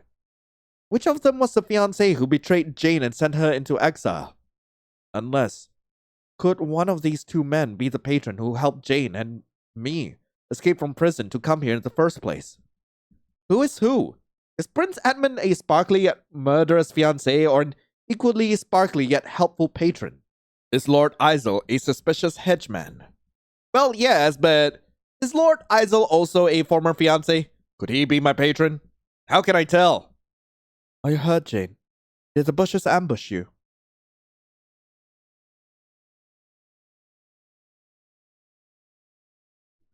Why am I surrounded by people who want my destruction? Probably because they are jealous of how hard you have been training. Pardon me? Jane, you have always been the hardest working person I know. Your enemies must have seen your efforts and grown jealous of you. They have? Then what should I do? Obviously, you must train hard to overcome all future trials. Luckily, I am here to help you. By the time I am done training you, no one will doubt your strength, brilliance, and cunning. You will overcome every last obstacle. Does this strange Duke of the North even know what genre he's in? We're supposed to be in a bad romance, not an action-adventure series. Perhaps I should have fought harder to stay with the prince dressed like a human chandelier. Yes, that may be unfair. Duke Isel may not be quite as obsessed with training as he seems on first impression. Perhaps he has other sides to his personality. It's good to see you again, Jane. I have been waiting in these hedges for some time, in hopes of our next meeting. Well, at least he is not only interested in training and growing stronger, he's also obsessed with hedges. Having diverse interests is important. Yet, this is still not helping me determine whether or not he is Lady Jane's fiancé and whether he is training her to survive, or whether he wishes her to die in some sort of training accident. Still, I do not remember any male leads in romance novels being so focused on hedges. Then again, I do not remember any romance novels at all. Perhaps romances are mostly centered around hedge care. Unfortunately, I do not think the ominous voice is going to help me run anymore, so I have no easy way of leaving this situation. So, how should I answer this hedgeman, who could either be friend or foe? Oh no, I have a choice. I have a decision to make. Are you... what? So you wish to know more about love? You seek me as your tutor. Your trust in strangers and talking objects is noted. I have a certain gallery that will provide what you seek. You will be able to judge affection through writing, portraits, moods, and numbers. After all, we love to see success in every form. You consider success to be bringing happiness or misery. Your pleasure is your choice. What story will you tell? Or what story will be told of you? Thank you, weird voice in my head! What? isekai'd is perfectly neutral. What? You are not happy with the state of this gallery? You wish for more options? Perhaps you need some further explanation. This is Duke isekai'd. Never mind. Why bother showing the entire man when the only part you care about is the face? I know what you value, and here is where you can discover the effects of your choices. In this very special gallery, those who are capable of receiving love will show you how they feel about the actions of Jane Neville. For instance, how do you think Duke Isel feels right now about Jane's actions? I've not made any actions! Of course, Jane has not taken any actions yet. That is why this answer should be easy. Neutral. Duke Isel feels neutral about Jane's non-existent actions towards him. Fine. Why do we not see what happens if Jane performs an action that makes Duke Isel feel happier? Is that not an incredible difference? Can you not see the joy beaming on his face? Perhaps Duke Isel's expressions are not as informative as we could hope. In which case, I have helpful numbers and instructions to share with those less perceptive than myself. Like all good galleries, we have helpful explanation of the portrait to help those with less understanding of art. As you can see, it clearly says that Duke Isel feels perfectly neutral should an action be performed that makes him happy. The writing will show the change in his mood, adding or subtracting the amount he is happy. There will also be signs shown at the time a choice is made, depending on whether or not you wish to. Watch your story play out, or be a true detective. You are still complaining about your lack of options, are you not? Very well. I live to serve. While this exhibit is not yet uncovered, you will find a portrait for it soon enough. However, these portraits will not last forever.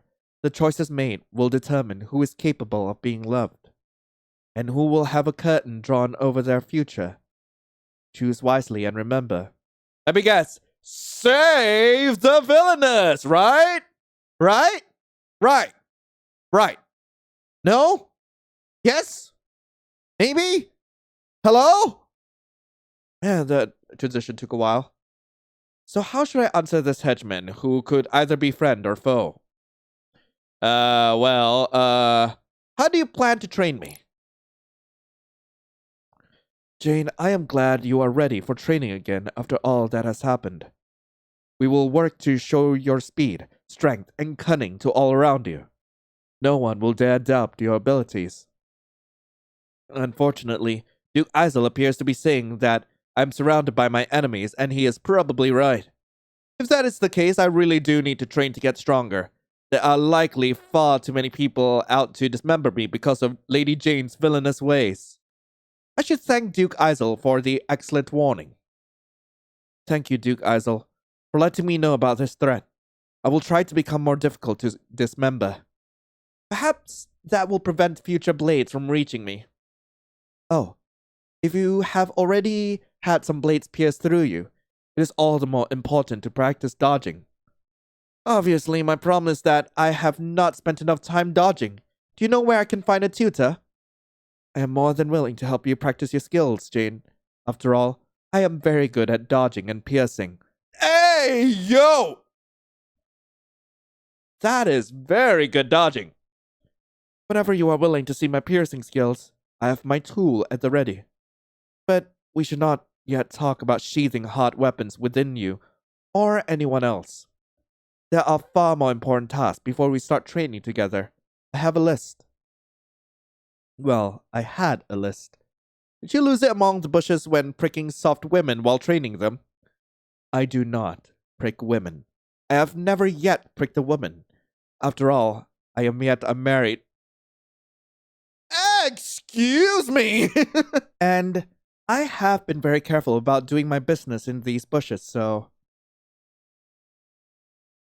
I knew I had my list somewhere up my sleeves. Hello? What is this? Go to Jane's Manor. Find Jane. Solve problems. Where's the rest of it? As you can see, there's only one step left. Duke Isel, I am morbidly curious about what the solve problems part of this list means.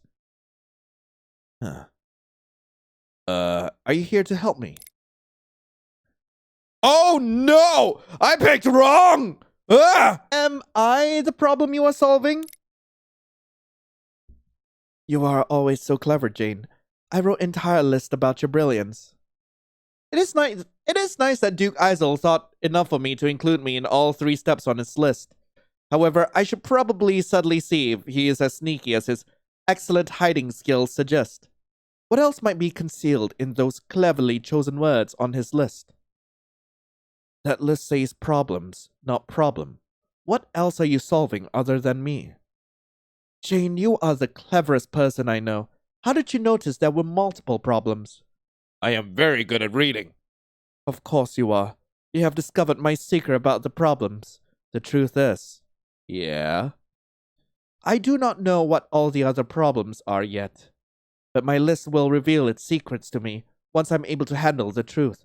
After all, my father taught me to always listen to the heart of the list. Since you have found one of the truths in the list hot, I should adjust the list to show you what you discovered. Let us officially add you to the list. Okay. What's going on here? Go to Jane's manor, find Jane, solve problems, treat a Jane? Jane! Jane! Jane! Got it. Wait a minute! Is he coming after me? This is odd. I don't trust him. I don't trust him anymore. I don't trust Duke Eisel. Now, all we need to do is follow my list, and troubles will be over very soon. What is that axolotl doing here? I see. I do not see. I think I am more confused than when I started, frankly.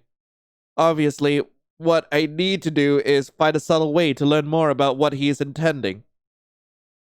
Let's see. Your list is incomplete. While solving problems is an excellent step, what comes before solving problems, or during solving problems, or after solving problems? Well, before I started solving problems, I found you. Now I solve problems. There are no steps beyond solving problems. That is the end of the plan. Do you not want to write a longer step for solving problems? If there is a problem, you solve it. Then you are finished. Unless? Are you suggesting we create more problems so that I can solve those too? What? I appreciate your suggestion, but we are already very busy, Jane. That is far too much work to do. If you were confused by my very complex plan, I hope that you now understand them. I went to your manor, found you. Now I solve problems. It is a little more challenging to have you on the list as well, but I will find a way to make it work. Like that time we decided to learn how to do sword dancing. Hello? Sword dancing? We trained in sword dancing? Do you not remember when we decided to learn sword dancing? Of course I do. How could I forget that unforgettable time we decided to learn sword dancing? Of course I do not! What kind of romance novel features sword dancing? I am going to accidentally murder myself if he hands me a sword. How can I possibly pretend to be Jane Neville, who frankly seems more amazing by the minute? All I need to do is be subtle, and I should be able to avoid his suspicions. Yeah, sword dancing! My absolute favorite hobby. It is unfortunate that we do not have any swords to practice it again. Sword dancing would have been such a great part of our training regime. However, I'm sure we can cope with this disappointment bravely. Very bravely. Extremely bravely. With graceful bravery almost to the heights of the house's wainscoting. You like sword dancing, Jane? After we destroyed the gazebo, the hedge, and your father's beard, you told me that you never wanted to see me pricking anything ever again. Then you added, no swords either. But if you like swords... Oh no, he's adding to his list! Okay, go to Jane's manor, find Jane, solve problems, Jane. Sword dancing. This list is gonna get bigger, isn't it? It's gonna keep getting bigger. This will be very helpful for solving problems. I am sure it will. What's the problem with that list, truly? The lack of sword dancing? I will obviously need to sharpen my investigative genius if I hope to survive in Jane Neville's body.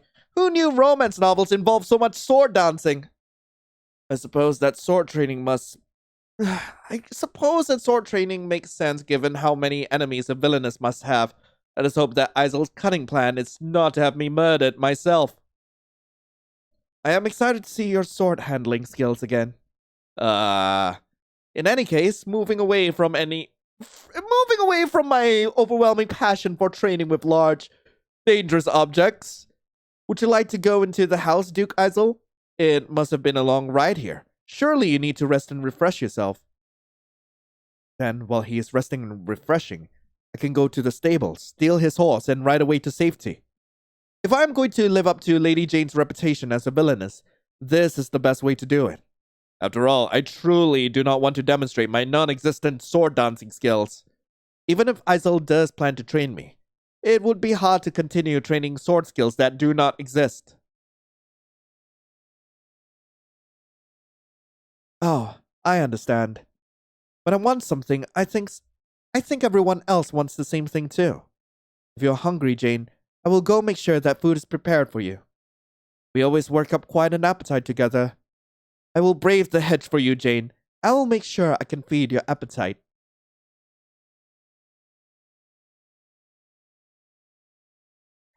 I do feel a little sorry for Duke Isel. No, Isel, since he keeps calling me Jane. He is very earnest and obviously not as subtle as I am. I wonder if his angelic face and sweet words hide something more sinister. Perhaps it's time to think things over. So far, I've seen two men on his estate. It makes sense that one of them would be Jane's fiancé and the other her patron. So, is the very relatable and very normal Isel Jane's helpful patron? Is he her cruel fiancé? How could I possibly, tell, especially without letting these men know that I do not remember Lady Jane's past? How could I tell without letting them know that I'm not Lady Jane? What will these men do if they realize I am not Lady Jane? I think I need to find a horse to steal. To the stables! I just need to find the stables first. And were the stables always at the end of this pathway? Never mind. If life makes it easier to steal a horse, you do not ask too many questions. I am pretty sure the house is actually changing as we move along. Because none of this makes sense to me. Alright, to the stables. A golden wheel? I don't know how to feel about that. Also, those, wow, they are really tweaking. God, the saddles are really tweaking. Also, where are the horses? There's a saddle, but no horses. I mean, there's a stable and saddles. Where are the goddamn horses? I guess she's looking as well. So where are the horses hiding? Between the carriage that brought me here and however anyone else arrived, there must be at least one horse here. Hi, your eyes are yellow. Are you looking for me? No, I refuse to believe I read that kind of novel.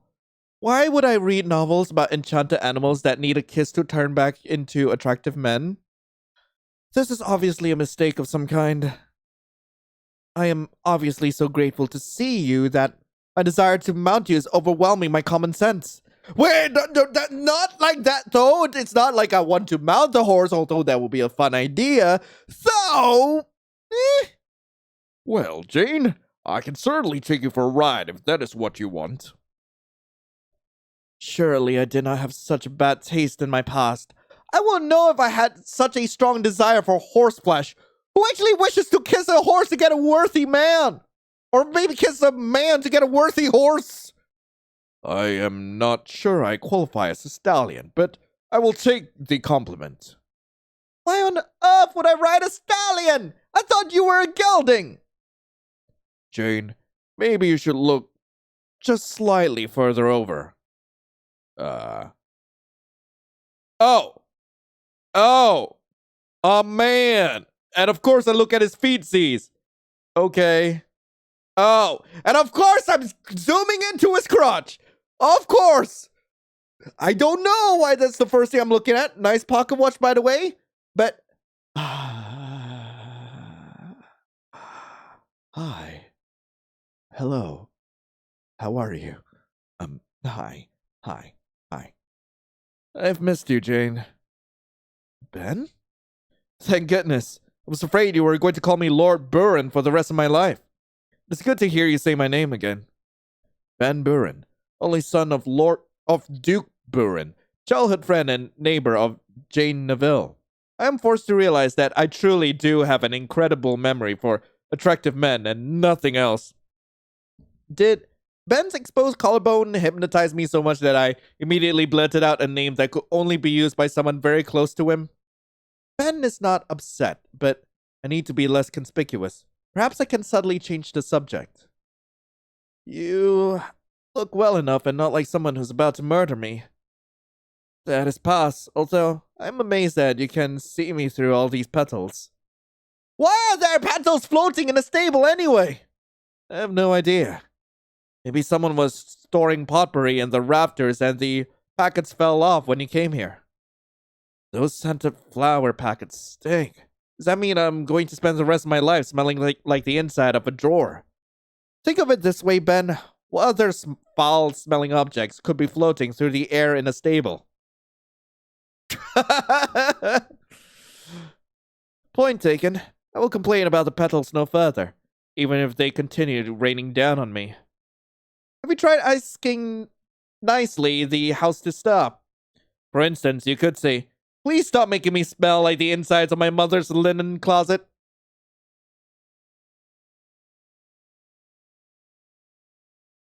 Yeah, that is much better. So your flower fall was too cruel a punishment for so small a sin. It was not my fault you mistook me for a horse. So I am impressed that you managed to control these petals. I do not know why Ben thinks I did something to make the petals stop. Has he not tried asking the house for what he wants? When I said I wanted things, the house has occasionally responded. I assume this is both because I asked for what I want and because it helps advance this terrible story's plot. Still, if Ben has not learned how to work with the house, I might have an advantage over him. If he tries to murder me, I can summon one of my endless apples and the loud crunching noises will distract him long enough for me to flee. However, before I make plans to run, I need to make him think I am sweet and useless so he does not suspect me. It was cruel of you to pretend that animals can speak. To be fair, it was a bit hard to reach you faster than Horse. He has always been bizarrely fond of you. Horse? Oh no, Jane. You do not get to pretend you did not name him. If I have had to explain that name for 14 years, you cannot forget that you forced me to choose it. Well, he seems to like the name. That is because Horse is, as I said, bizarrely fond of you. I assume it is because you have something special to attract him, and I have one guess. What do you use to wash your hair? Horse is always eager to sample it. So Horse does want to murder me. This might help me eventually. Horse also has better taste in women than Jane's former fiancé, who I still do not remember. Of course, Ben's presence complicates the question of who Jane's fiancé is, but that is a thought for later. Right now, I need to decide just how friendly I want to be with the potpourri horseman, given who he might be in the story. Should I not have soaked my hair in oats? Do you train Horse to find fleeing women? Should I not have soaked my hair in oats? Your commitment to beauty standards and animal care is what I most admire about you. Okay. Although I suspect that your hair could attract more than Horse. Truly, attracting a horse was an accident. Really, I've been trying to lure squirrels to do my bidding. Does he not find that funny? Wait, why on earth would I want to lure squirrels to do my bidding? Why on earth would you want to lure squirrels to do your bidding? Squirrels are nasty, terrifying creatures who will kill you with a blank look in their beady little eyes. Ben? I see. You plan to use bloodthirsty squirrels against your enemies. By the blood! The way your mind works makes me dizzy with amazement at my brilliance. Yes, amongst other things. Ignoring your brilliance, if you are still worried about attracting Horse, you need not be concerned. Your hair is lovely, with or without an additional scent. Almost as lovely as it is to see you again. You are so... I am so... Have you lost your voice? Are the words you are thinking too disturbing to share?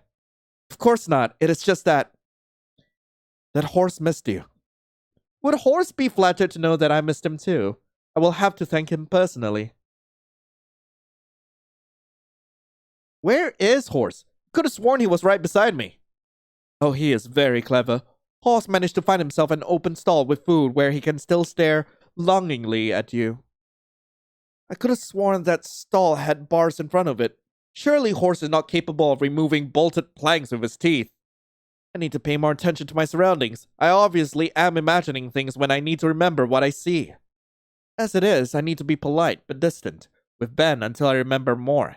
It's important that I do not say anything that could be misinterpreted as cruel or cold. I hope your heavy weight did not inconvenience poor horse since you rode him all the way here. Trust me, Jane, I did not inconvenience horse in the least. Horse is very fond of my weight. Are you also fond of my inconvenient weight? Is this a threat? Is Ben threatening to squash me with his bulk or aim other parts of his body at me, hopefully of the lower region? Those collarbones qualify as dangerous weapons, and those bare forearms are also alarming. Look at how muscular and powerful they are. Surely there's some way to defeat Ben's cunning plan to overwhelm me with his body. Phrasing! Phrasing! Oh, gosh. You have no idea how much I missed you. Is the circus missing its clown? You have no idea how much I missed you. No! Is a circus missing its clown? After all, I am not sure who else would have so many jokes to share. You wound me, Jane. I like to think of myself as more of a well-dressed fool. Are you trying to make me let down my guard? You are obviously no fool. I am glad that you agree that I am well-dressed. On the other hand, while I may not be a fool, I am no clown either. You have to think about it. I have to agree. You are not nearly as amusing as me. Jane, you once asked me, what do you call a fly without wings? And then immediately answered, a walk without pausing for breath. Fly. Walk. That is brilliant. I was a creative genius. Nobody can tell a joke like I can. You know what? I agree. Jokes aside, I am glad that you found a slightly less used outfit to wear. It makes it much easier for us to frolic in this delightful estate that only appears to be partially on the edge of collapse. I am impressed that you noticed my change in clothes. Does this mean Ben saw me in my previous outfit? This changes things, because there are only a few people who could have seen me in that ragged dress. Still, is he possibly referring to some other outfit? I need to pay attention to what he says. Now that I'm living in this manner, as it beautifully falls apart around my ears, I need to dress appropriately. Does that mean your dress comes equipped with a shield for falling bricks? Bricks? It is the wainscoting you should fear.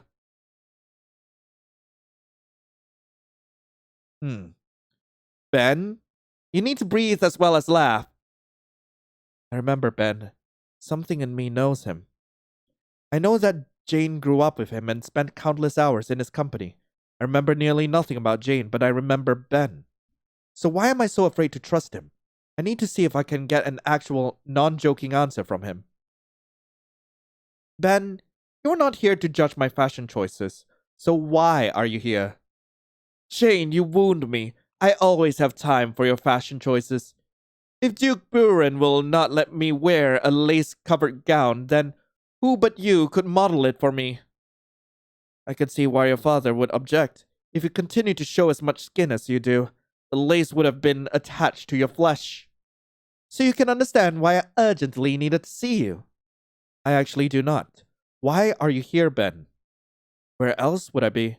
I will always race to be by your side whenever you need me. So you had decided that I needed you. I had hoped you needed me. Once I have settled horse, we need to speak seriously. I've never ridden as hard or as fast as I did today. Once horse is well, we need time to discuss all that has happened.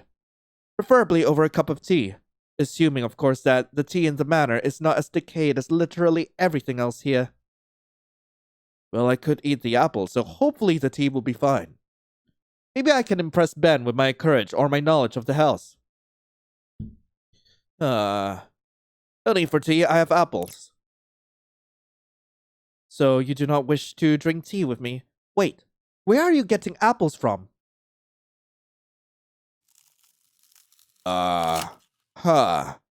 Wait, did I just rip it in half?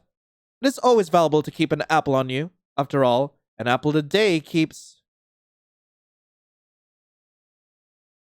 That is a terrifying noise. Oh, no, Jane, now you've done it. What do you mean? Oh, dear God, am I gonna get trampled by the horse? The only thing that rivals horse's love for you is his love for apples. Perhaps I need to reconsider my plans. I will need to settle horse again before we can speak. Yes, after you care for horse, come to the matter. We shall have tea together since we should avoid apples. It is obvious we have a lot to discuss. Maybe give him the apples. I think I will take horse for a quick ride because he is too worked up to immediately put him in the stall. You seem to understand him very well. Take him for a good ride. Just know that I will waste no time taking the best tea desserts for myself. I would expect no less from you. After all, time is a terrible thing to waste.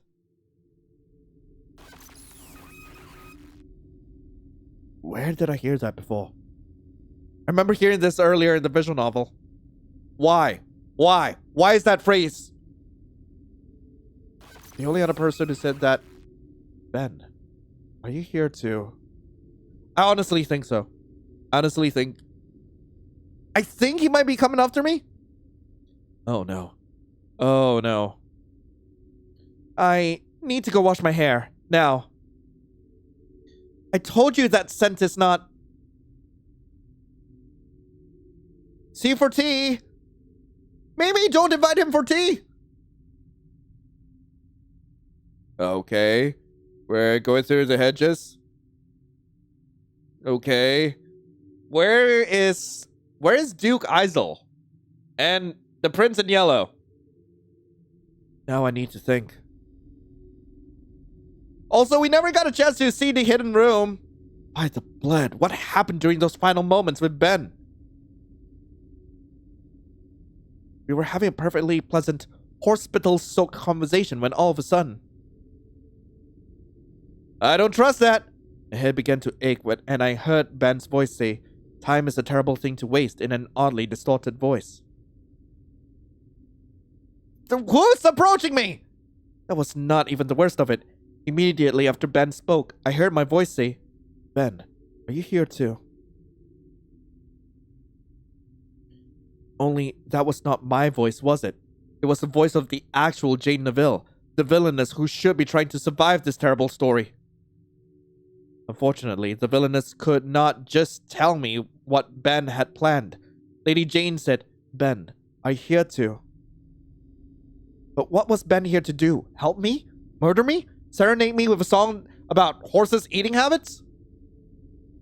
I'm dead. Are you sure those are the only things Ben Buren might do? Oh, you again. It seemed as if you could use a sympathetic ear, or perhaps some other assistance. I thought you had planned to leave me alone to make my own choices that I would regret forever. I'm not sure that is exactly what I said, but I am not making your choices for you. I am here to listen. Honestly, it is nice to talk to someone who cannot murder me. Even if the only reason you cannot murder me is because you do not appear to have a body and have sworn to no longer control mine. If you could stop reminding me that literally everything and everyone here can murder me, we could get along very well. There's an assassin there. I will avoid providing more warnings for now. I am more interested in your thoughts. I have so many thoughts. For one, I thought I understood what was happening with Ben until I heard both his voice and my voice in my mind. Now I have to worry about Ben being the male lead. This is despite the fact that childhood friends are supposed to be loving, but ultimately disposable in terrible romance novels. Until I heard those voices, I was convinced that the childhood friend could never win over the heroine. Thus, Ben could never be the former fiancé who betrayed Lady Jane. Huh. Did you not see Lord Buren's collarbones? I admit that it was a terrible mistake not to take Ben's collarbones into account.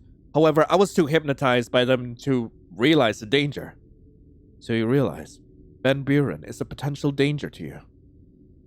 Well, no, because the situation is even more confusing than it was before my vision. According to what I understand, there should be two men involved in the story. One of these men should be the fiancé who betrayed me, and the other should be the patron who saved me. As for who Ben is, Ben, are you here too? Could be followed by help me or harm me, so he could fit into either of these roles. so it will be easy to determine which role Ben Buren fits. But that's the problem. Ben, the childhood friend, is not the only man in this manner. I also met Edmund, the Crown Prince, and Isel, the Duke of the North. So now must deal with 3 men and 2 roles. That seems like a very confusing math problem. Yes, especially since I have no idea why I have a 3rd wildcard here. I do not even know which man is my patron and which is my fiancé. So what am I supposed to do with the 3rd? Make him my hedge trimmer? It seems as though you could use a guide who could help you. Are you volunteering for the role? I am always willing to give you a nudge in the proper direction. Does this nudge involve taking control of my body as you did when you made me run from Prince Edmund? Would you not have run from him anyway? Perhaps I would have. Perhaps I would not. Either way, the choice should have been mine. Why should it matter if the choice is yours or mine? If the choices are the same? The person making the choice matters most of all. If I must live through a wretched story that seems determined to torture me, I need to control my own destiny. Even if you mean well, even if you are truly trying to help me, even if you are right, I must be the person who controls my fate. I do not understand. When I made you run, you called it a terrible choice. Yet you believe it was a good choice when you ran on your own. Well, yeah, I am perfectly capable of making terrible choices on my own. I never denied that. Sometimes the choices I make will be terrible or will seem terrible to someone like you. But they are still my choices. This is my life I am risking. What happens to me must be my responsibility. So you would rather do something foolish on your own than something wise under my direction? I am afraid that I do not understand. Look, it seems as if you wish to help me. Goodness knows you might be the only one. However, you can help me by respecting that I would rather bet my life on my own investigative genius than be someone else's puppet. I will take responsibility for my own actions and for my fate. However, I will always be grateful for your wise suggestions and advice. Why are you putting the hedge on? Does that mean I can still send you ominous warnings once in a while? Only as long as they are the most ominous warnings. That seems fair. Beware of strangers bearing bushes. Now that was a good warning. I am now ready to proceed somewhere. Okay. Are we moving on? Wait, what? So, shall I just walk the hedge until I find somewhere else? Maybe not. Maybe going away is a good idea. That looks as good a place as any. Hopefully I shall eventually find some food that is not apples on my journey. Maybe don't go that way. There's a dude right there. You're about to get stabbed. How did you not get stabbed? Ma'am! The front of the manor? Okay. The crow again. Why am I looking at the manor from outside? Okay. What are we gonna do here? A little curious about that. Hello? Gosh, I guess the crow's probably left by now. Yep, it's left. Why are we taking all this time looking at the... Oh, it's back! How does the house manage to look ominous during the day? Truly, there are no ends of ominous objects here. If I remember the ominous voice's warning, then I should also check one object in particular. Wait, what was it? The bush? The bush. The bush. Are you a naughty bush? It's a very naughty bush! It's a very, very naughty bush! No, you do not seem to be carried by a stranger. You seem to be an ordinary boxwood bush. Still, that does not mean you cannot be naughty. I'll be keeping an eye on you. And how naughty you can get. Oh my god, such a naughty, naughty bush. I do not think I'm very naughty. Nobody thinks they're naughty.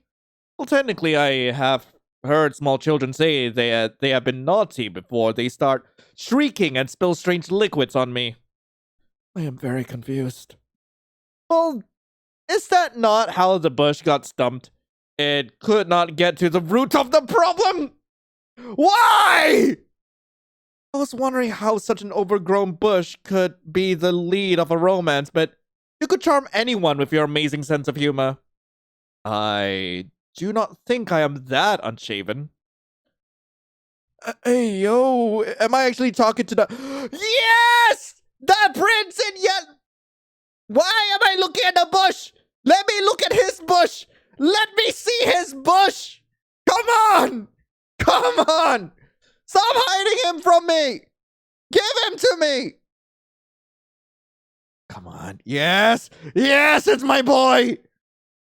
Come on! Let me see more of him! Stop teasing me! You are the shiniest bush I've ever seen. It is naughty to blind people with your light. Shiny? Do you mean that all the metal on me is shiny? I suppose even if you are a strange male lead, you still need to have some kind of fancy decoration somewhere. I do not know what else I would expect from a tale set in a manner like this. This is a gorgeous manor. Is the metal you just mentioned reflecting enough light to interfere with your vision? If it bothers you, I will reduce the reflection. Thank you for the advice. Have you noticed now that you're not speaking to a bush? Prince Edmund? I called the Crown Prince of Carcosa a naughty bush after previously running away from him. Even if he was not already planning to murder me, surely now he wants me dead. Please, Jane, could you please call me Edmund again? Are the men in this novel very cunning or just strangely unbothered by insults? All the better for me. I just need to handle this situation very subtly and there will not be a problem. Hello, Edmund. I was definitely not at all concerned that you were going to murder me on the spot. I am happy to call you by the name I definitely remember calling you Edmund. Hello, Jane. I too am behaving very normally. I am not at all nervous about seeing you again. I also definitely did not crouch down in a bush to be able to look you in the eye. It was perfectly normal for us to stare at one another through a bush for a long period of time. Bushes are very interesting. Absolutely! There is nothing like a lush bush to make someone want to stare and sink their face into it. Like we did. Are you telling me that Jane's a bush muncher? I would love for that to be true. Like, come on. I would love for Jane to be a bush muncher. This is going very well. Still, I will have to be careful because Edmund seems to be nearly as subtle as I am. So, Edmund, we have somehow met yet again. Is there a reason you have come to see me? I have many reasons. Too many to speak of right now, Jane. At least not before we have some tea. Anyway, in happier news, you look very healthy, Jane, and not as though you plan to run from me. I definitely am not planning to run. I am definitely planning to run. Just not in front of someone who could easily have me beheaded. I see the guillotine enough in my dreams. I do not need to see it in reality. After all, royalty can be very unstable. I'm not sure why I know that, but it feels true to me. I am glad. After all, I was able to find you because I knew you would be running in circles since it is hard to run in squares. You have such a great sense of humor. So do you. I'm so glad to laugh with you again. Perhaps this meeting can bring more pleasure than pain. A chance for me to be witty or to subtly express my concerns. Only keep your blade sheath. I try to bring more pleasure than pain. Only if you keep your blade sheath. Oh, come on! I can't! Come on! Let me flirt! I try to bring more pleasure than pain. I am pleased to hear that, although technically, pleasure is a form of pain. That is incredibly alarming. I mean, interesting to hear. I should take you to see my drawings sometimes. They are very informative about a variety of subjects. What do your secret drawings show? How fast can I run if his drawings demonstrate that Edmund takes pleasure in giving pain? Perhaps his beauty distracts vulnerable young ladies before he sheaves his blade in them. Oh god, the innuendos do not stop! They don't stop! There are a lot of topics, although some of the drawings are incomplete. Perhaps you would like to finish the bird? It already has a head, a body, and feet, so you can just wing it? You are fiendishly clever, Edmund Alpin, but I will not be fooled. If you try to demonstrate that you enjoy pain, you will feel my boot against your throat. That will bring more pleasure than pain, my lady. He's a masochist! Yes! Yes, the Prince in Yellow is a masochist! Oh my god. What do you mean? Are you saying that I do not have the strength to mount you effectively? It just won't stop. It won't stop. Oh god. Just having you on top of me is always a pleasure. No, a pain. No. What? I really like hardwood. Did you know how much of it there is on the estate? Pardon me? I was able to get a much better look at how unusual the designs in the manor were when I was trapped in the entrance to this place. Trapped? What do you mean? I tried to follow you after you left, but the door closed and then locked behind you. On the positive side, by the time I was able to exit, I had memorized the design of the wainscoting. It is an interesting pattern. Did you know that there is wainscoting on the ceiling? Unfortunately, yes. However, I want to know more about how you were trapped. It was very strange. The door refused to open when I tried it. Then, once I had focused my attention entirely on the most delightful molding, I turned around and the door was wide open. I went out and you were nowhere to be seen, but then, there you were.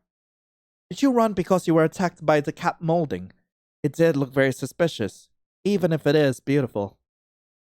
Edmund is obviously very clever to notice the danger and beauty of the wainscoting, but does that mean he is telling the truth about what happened to him?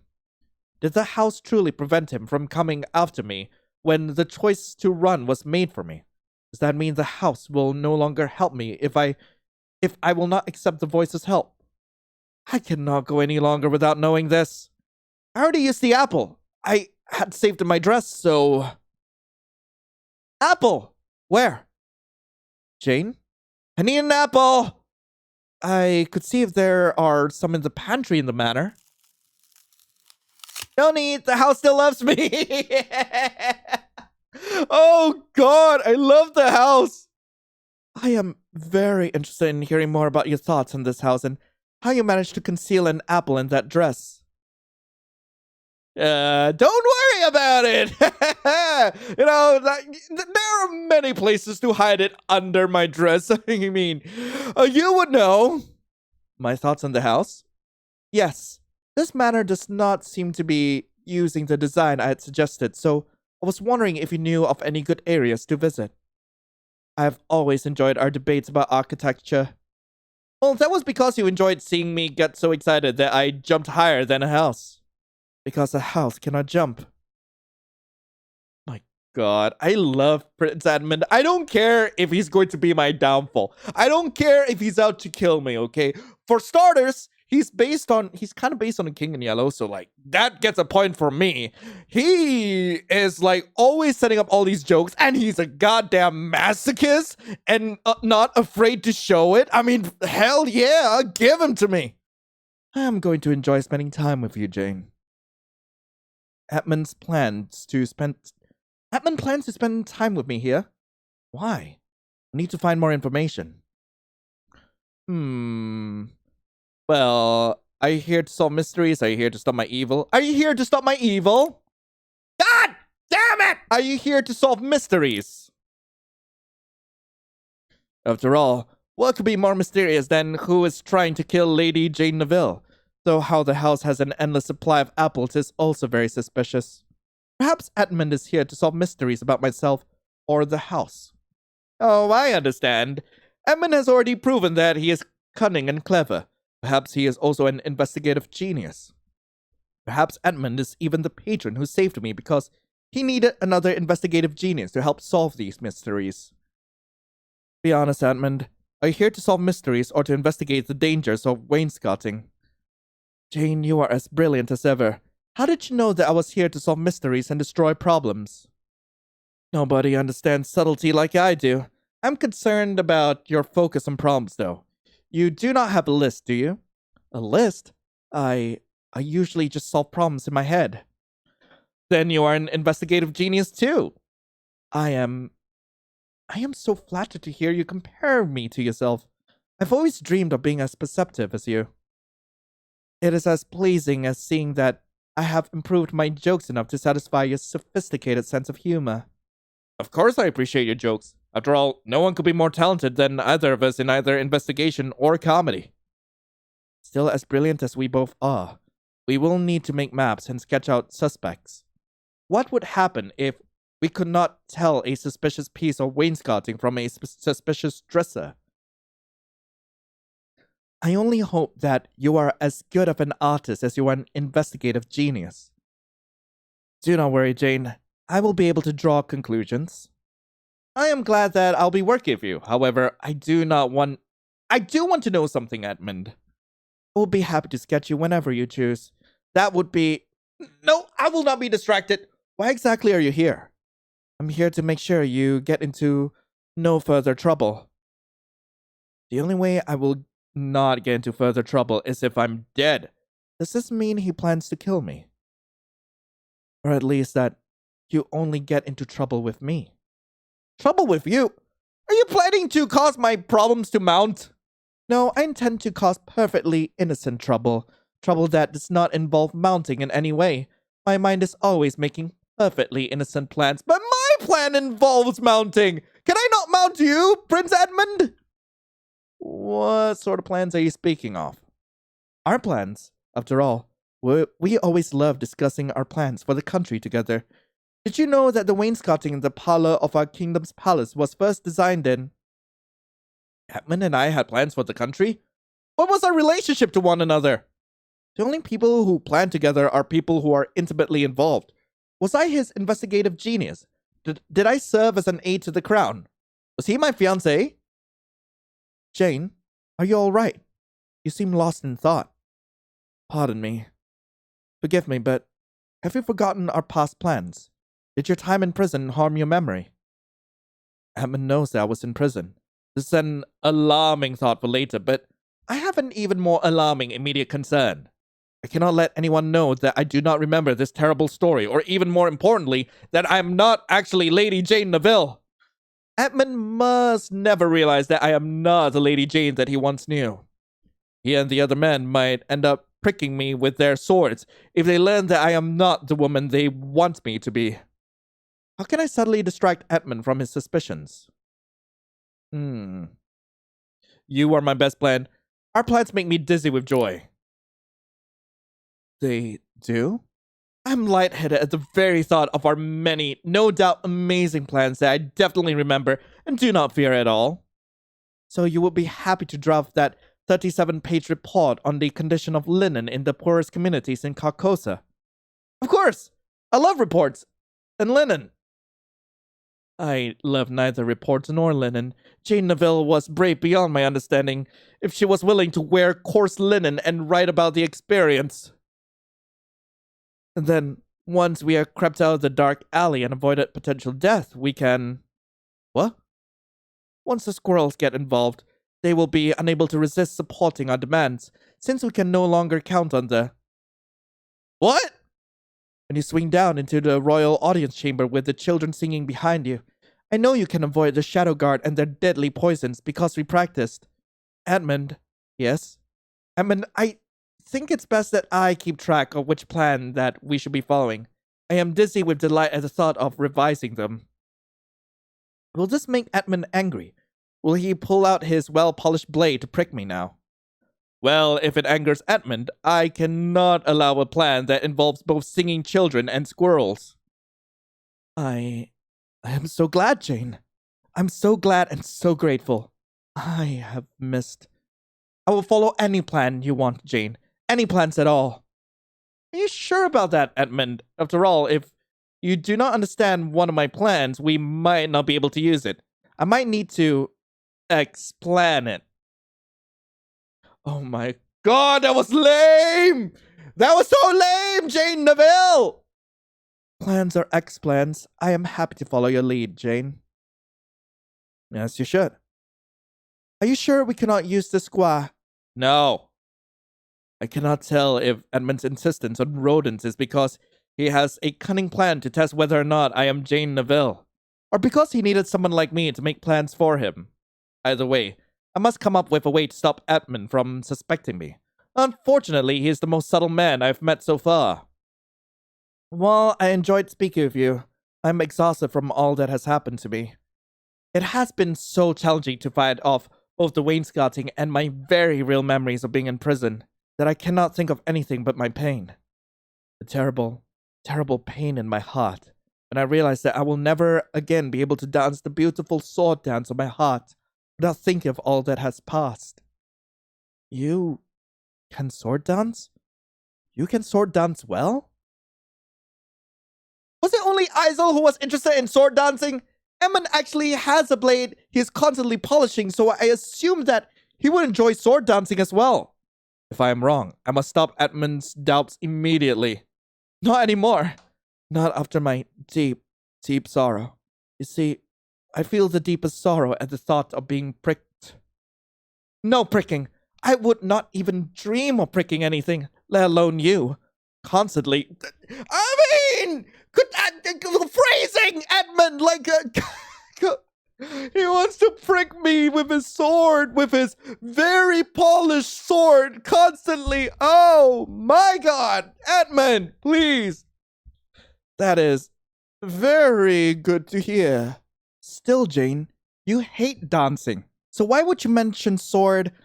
My pain! It has become even deeper. Forgive me. No, forgive me. I am so sorry, Jane. I should have remembered all that you have suffered. I do not blame you, Edmund. No one could possibly know all the terror I have experienced. Mostly from the thought of ominous cushions or falling wainscoting? Or all the pain I have suffered. Who would not have a sore neck after being trapped in a carriage going nowhere for a long period of time? All the trials I have faced. Despite what the house seems to think, apples are not actually a full meal. That is not even considering the trial of being pulled into a terrible story that makes no sense. I should be weeping in rage. Oh, Jane, I truly regret all the pain you have experienced and all the cruelties you have endured. If there's anything I can do to help you, I am sure you would do whatever you could to help me, Edmund. So perhaps we can speak of something better than bitter memories? Especially since I do not remember those bitter memories. Of course, Jane. As always, I will gladly do anything you ask me to. In truth, Yes, Edmund? I am grateful that, after all we have been through, we are reunited once again. However, I am most grateful that you are once again Jane in all ways. Jane in all ways? What does that even mean? I was so worried that... Yeah? What were you worried about, Edmund? Edmund? Are you well? Yes, I am. More importantly, I was worried. I just hope that neither of us have to experience what we went through again in the future. I hope not. With luck, I can avoid further difficulties in the future. No matter how many bad romance novels I was foolish enough to read. Bad romance novel? Never mind that. Just remember that I am definitely the Jane you have always known. How could Edmund not be convinced by my incredible display of subtlety? Now is my chance to be even more subtle and convince him to help me leave this house. If you like the Jane who you know I am most definitely am, I have an even better suggestion. Once I am away from this house, I can continue being a perfectly normal Jane each and every day. Yes, I too am the Edmund you have always known. Unless you want me to be a different Edmund, in which case, wait. Away from this house? Jane, you know it will be some time before... Before what, Edmund? Before tea? Before the wainscoting eats us? Or Do you mean before I can leave here? Jane, you are free to do as you wish here. I know this place might not be what you are used to, but if there's anything I can do to comfort you, comfort me. Edmund, I know that you are trying to help, but do you know what would comfort me? Probably not me telling you a joke about the difference between a hedgehog and a sheathed sword. Oh? What is the answer? On a hedgehog, the pricks are on the outside. God damn it! Edmund! No, you cannot distract me with your comedic genius. Be honest, Edmund. Why can I not leave the house as I please? Jane, I have no more ways to persuade you. However, please remember that I promise that you would not regret trusting me. Even if your father... My father? Yes. Your father and mother would both want... Why should I care what they want? After all, the beloved family of Jane Neville has already demonstrated how much they care for her. Yes, your family has definitely shown how much they care for you. By not helping me when I needed them the most, and now leaving me to stay in a strange house in the middle of nowhere with a man who speaks of nothing but pricking? Is that how you see the situation? Why does my head hurt?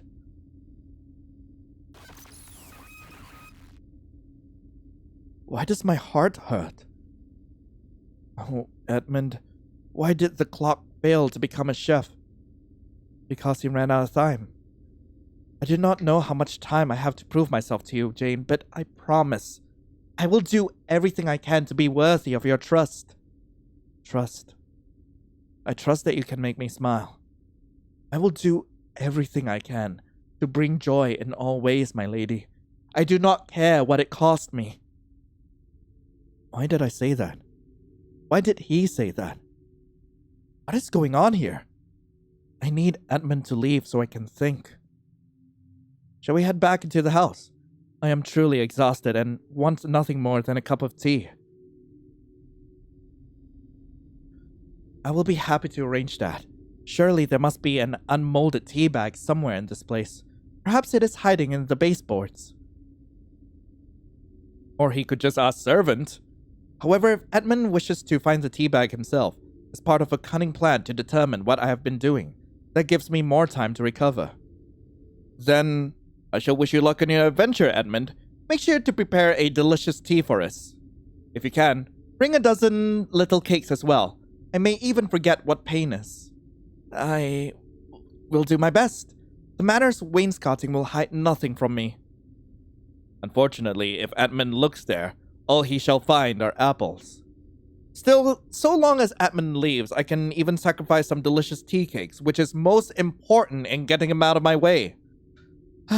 Just a little more subtle flattery should do it. How very brave and princely of you to search through the house's wainscoting. You are truly a knight in shining armor. All those lovable maidens must adore a prince who can fetch them tea. I am not so sure about that, Jane. I have not always served lovable maidens as well as I would have liked. By serve, does Edmund mean for dinner? Did I read cannibal romances in my past life? No, I do not think there are cannibal romances. Romance readers would not want the male lead to devour the heroine. I do! I do! So, Edmund saying that he has not always served the lovable maidens, well, must refer to something else. Something that I must investigate later. Still, I will do as you ask me to, Jane. I want you to make yourself at home. Especially since, well, there has always been something haunting about you, Jane. And now that you are here, you fit this place so perfectly. Is Edmund trying to insult me or compliment me? His subtlety may be more powerful than I imagined. Being compared to the hell should be an insult, since it is both murderous and decrepit. On the other hand, Edmund seems to think the house is beautiful. He even complimented the molding. Perhaps he is attracted to houses. I really need to figure out how hairy, horse-like, or house-like their heroine is. Perhaps it might provide another clue for who is the male lead of this novel. You look exhausted, Jane. Let me brave this house for you. I will find the little cakes of your dreams.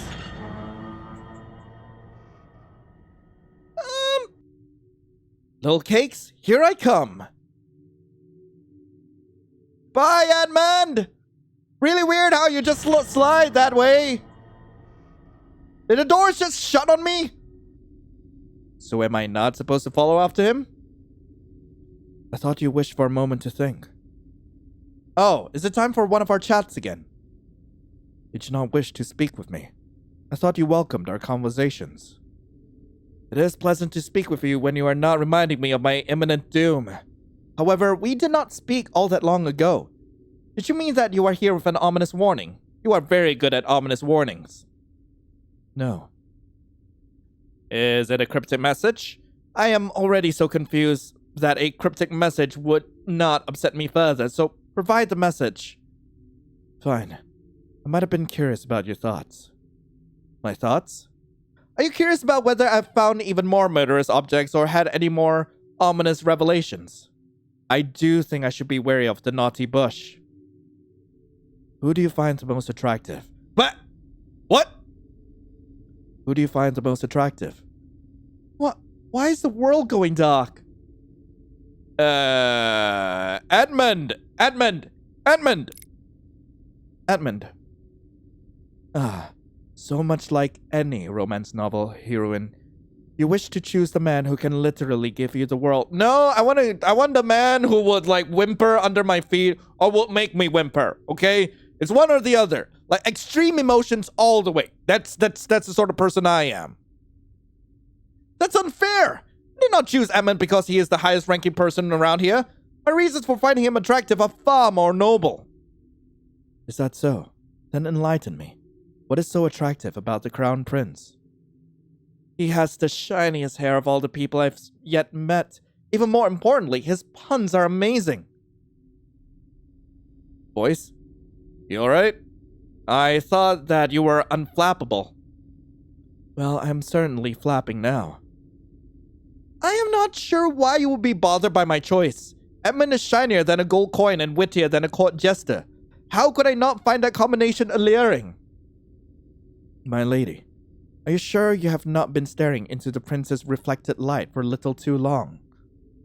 Normally I would be offended by your words, but I admit to wondering much the same thing. The staring at Edmund for too long make one as dizzy as staring into the sun. I suppose I do not need to worry though. If Edmund is truly like the sun, then he will eventually leave and I will recover. Also, if I do not know where Edmund has gone at night, I need only wait and it will dawn on me. I am not Edmund, my lady, though if you insist on puns. I will tell you that you should be more concerned about having the Sun Prince's future son. After all, he will be the sole heir. Seriously though, what was that? I asked you a question and you answered, like people do in conversations. Most people in normal conversations do not have choices whispered in their ear, while a voice makes strange noises indicating there is a time limit to reply. You do not like my musical indication of your remaining time. I have been told that my music is very unique. I wish I could hear it. That is true, but why did you need to pressure me into a time limit anyway? This question did not seem like something that required me to think quickly. Besides, I thought you were going to stop forcing my choices. I was not forcing your choice. I promise. What? I am very impatient. I cannot wait very long to know such important information. You think it is important to know who I'm attracted to? I can understand the curiosity since I am a very lovable lady who has excellent taste and you probably wish to discuss your own attractions as well. Still, I am trying to avoid getting murdered. I do not have time to contemplate how gorgeous everyone here is. Although, yes, they are. They very are. I don't mind getting murdered by all of them. I must focus on the danger around me, like the ominous warnings you previously provided. Danger?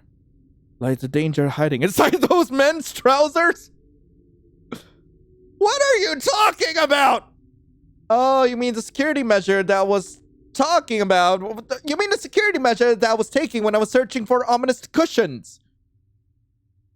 Searching for ominous cushions? Is that what you were doing when you were looking over the men's trouser fronts? Yes! There are only so many places even cunning men could store dangerous cushions to use as weapons. Trousers make the most sense. I am very concerned about stuffing. That is a valid concern. Are you telling me that some of the men have been stuffing their trousers? Unfortunately, I could not find any cushions no matter how hard I looked. So here I am, stuck with the potpourri horseman, the peeping henchman, and the human chandelier. So it seems. Can I not just lock them all in a room and have them prick each other? Your ability to find solutions to things that were not problems until you suggested them is remarkable. Like my investigative skills. No, your investigative skills truly are a work of genius. See, we have much more interesting conversations when we focus on helpful ways for me to avoid danger. Why ask me stressful questions? So you are saying that if the question is focused on danger... What? Who is the most dangerous in the house? Naughty push! Wait! Okay, so I gave it a moment to think about, and I think isekai'd is probably the most dangerous, so let's go with that. isekai'd. Are you thinking of how threatening a Duke of the North is? Or did all his discussions of pricking penetrate you? Please stop! I am. Thank goodness, still unpenetrated, but the pricking is one of the less concerning aspects of isekai'd. That is both accurate and horrifying. Speaking of pricking, I hope that your conscience is pricking after asking me yet another question right after we talked about not asking questions. Did you not wish to have more questions about death, danger, and murder? Those are some of my favorite topics. I do appreciate you listening to my needs. I am curious how those needs are related to the men of the hedges. I do admire how isekai'd looks framed against the leaves, but I will not be deceived. I would not be so worried if he were a duke of literally any other compass directions, but... why are there no dukes of the south-southeast? Probably because everyone gets lost trying to find them. Compasses are very challenging, but that does not have anything to do with the threat that isekai'd represents. After all, isekai'd is both gorgeous and has the kind of title that heroines in novels love. isekai'd is likely to be the novel's main lead. Do you normally determine potential murderers by which person is the most attractive? Well, no, because then the primary suspect would be me. Still, though, I am an investigative genius. I am sure I did not murder myself. Fortunately, I have evidence of isekai'd's wrongdoing. You do? What? It is good to see you again, Jane. I've been waiting in these hedges for some time in the hopes of our next meeting. That's your... As you can clearly see, isekai'd revealed the truth from the beginning. Let us pretend that my vision is not as good as it should be. What am I seeing? I'm happy to help those who see less clearly. In the first case, isekai'd called me by my first name. isekai'd could have just been rude, but the next part of his sentences prove otherwise. He had been waiting for me in the hedges for a long time. This meant that isekai'd must have arrived at the house quite a while before he met me. This also means that isekai'd knew where the house was, knew I was coming to the house, and knew the layout of the house well enough to know where I would have to meet him after leaving the house. That does seem like a damning set of coincidences. Exactly. isekai'd could not have heard rumors about where I was or what the house was like, given how recently I arrived here. So isekai'd must have known all this before I even arrived, which means isekai'd knew Jane Neville and this house very, very well long before he came here to visit me. So his intimacy with you is the kind of intimacy that's difficult to explain. That is not even touching the pricking. I do not want to touch his prick! Well, yes I do, but not on YouTube! The pricking is only part of a larger piece of evidence. What do you mean? You like sword dancing, Jane?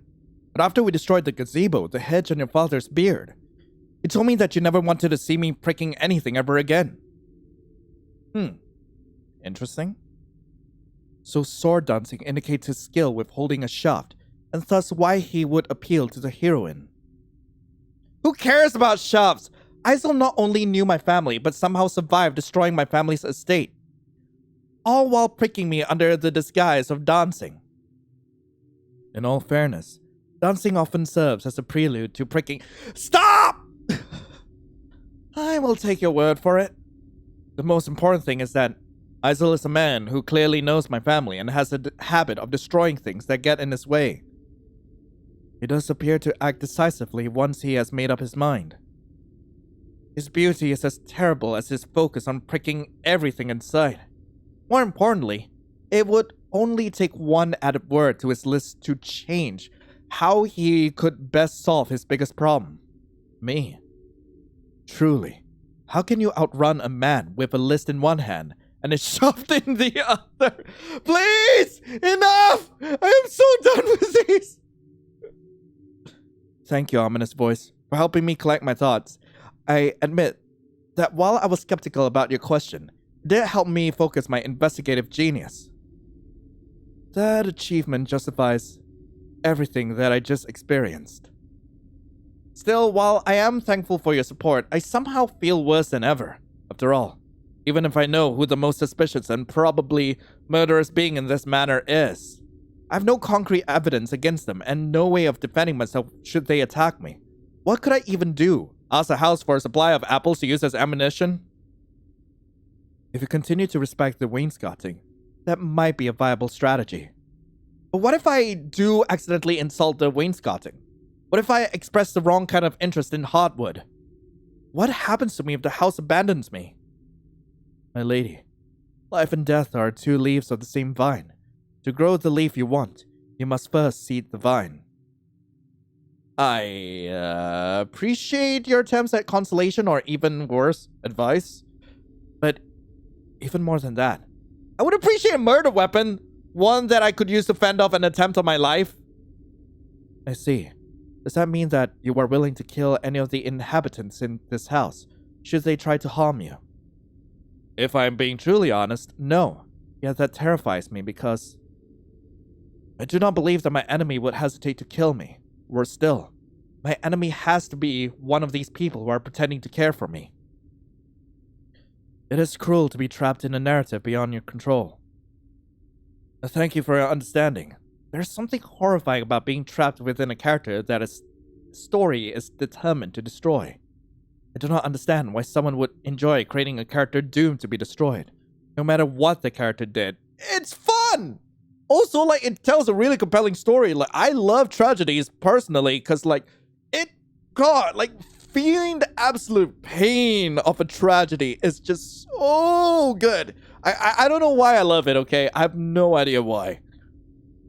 Unfortunately, there are those who believe that in order for themselves to win, someone else must lose. What a cruel and wrong way to see the world. If my investigative genius succeeds, everyone around me succeeds. Why would anyone want to destroy that success? Well, some people are cruel and wrong. So, what do you do when someone that terrible controls your fate? In the end, all anyone can do is make choices that reflect their values and decide which companion should join them on their journey. But what if one of those companions wishes to destroy me? Oh no, not the dream sequence! No! Hi? Hi? Hello, Duke. What's up?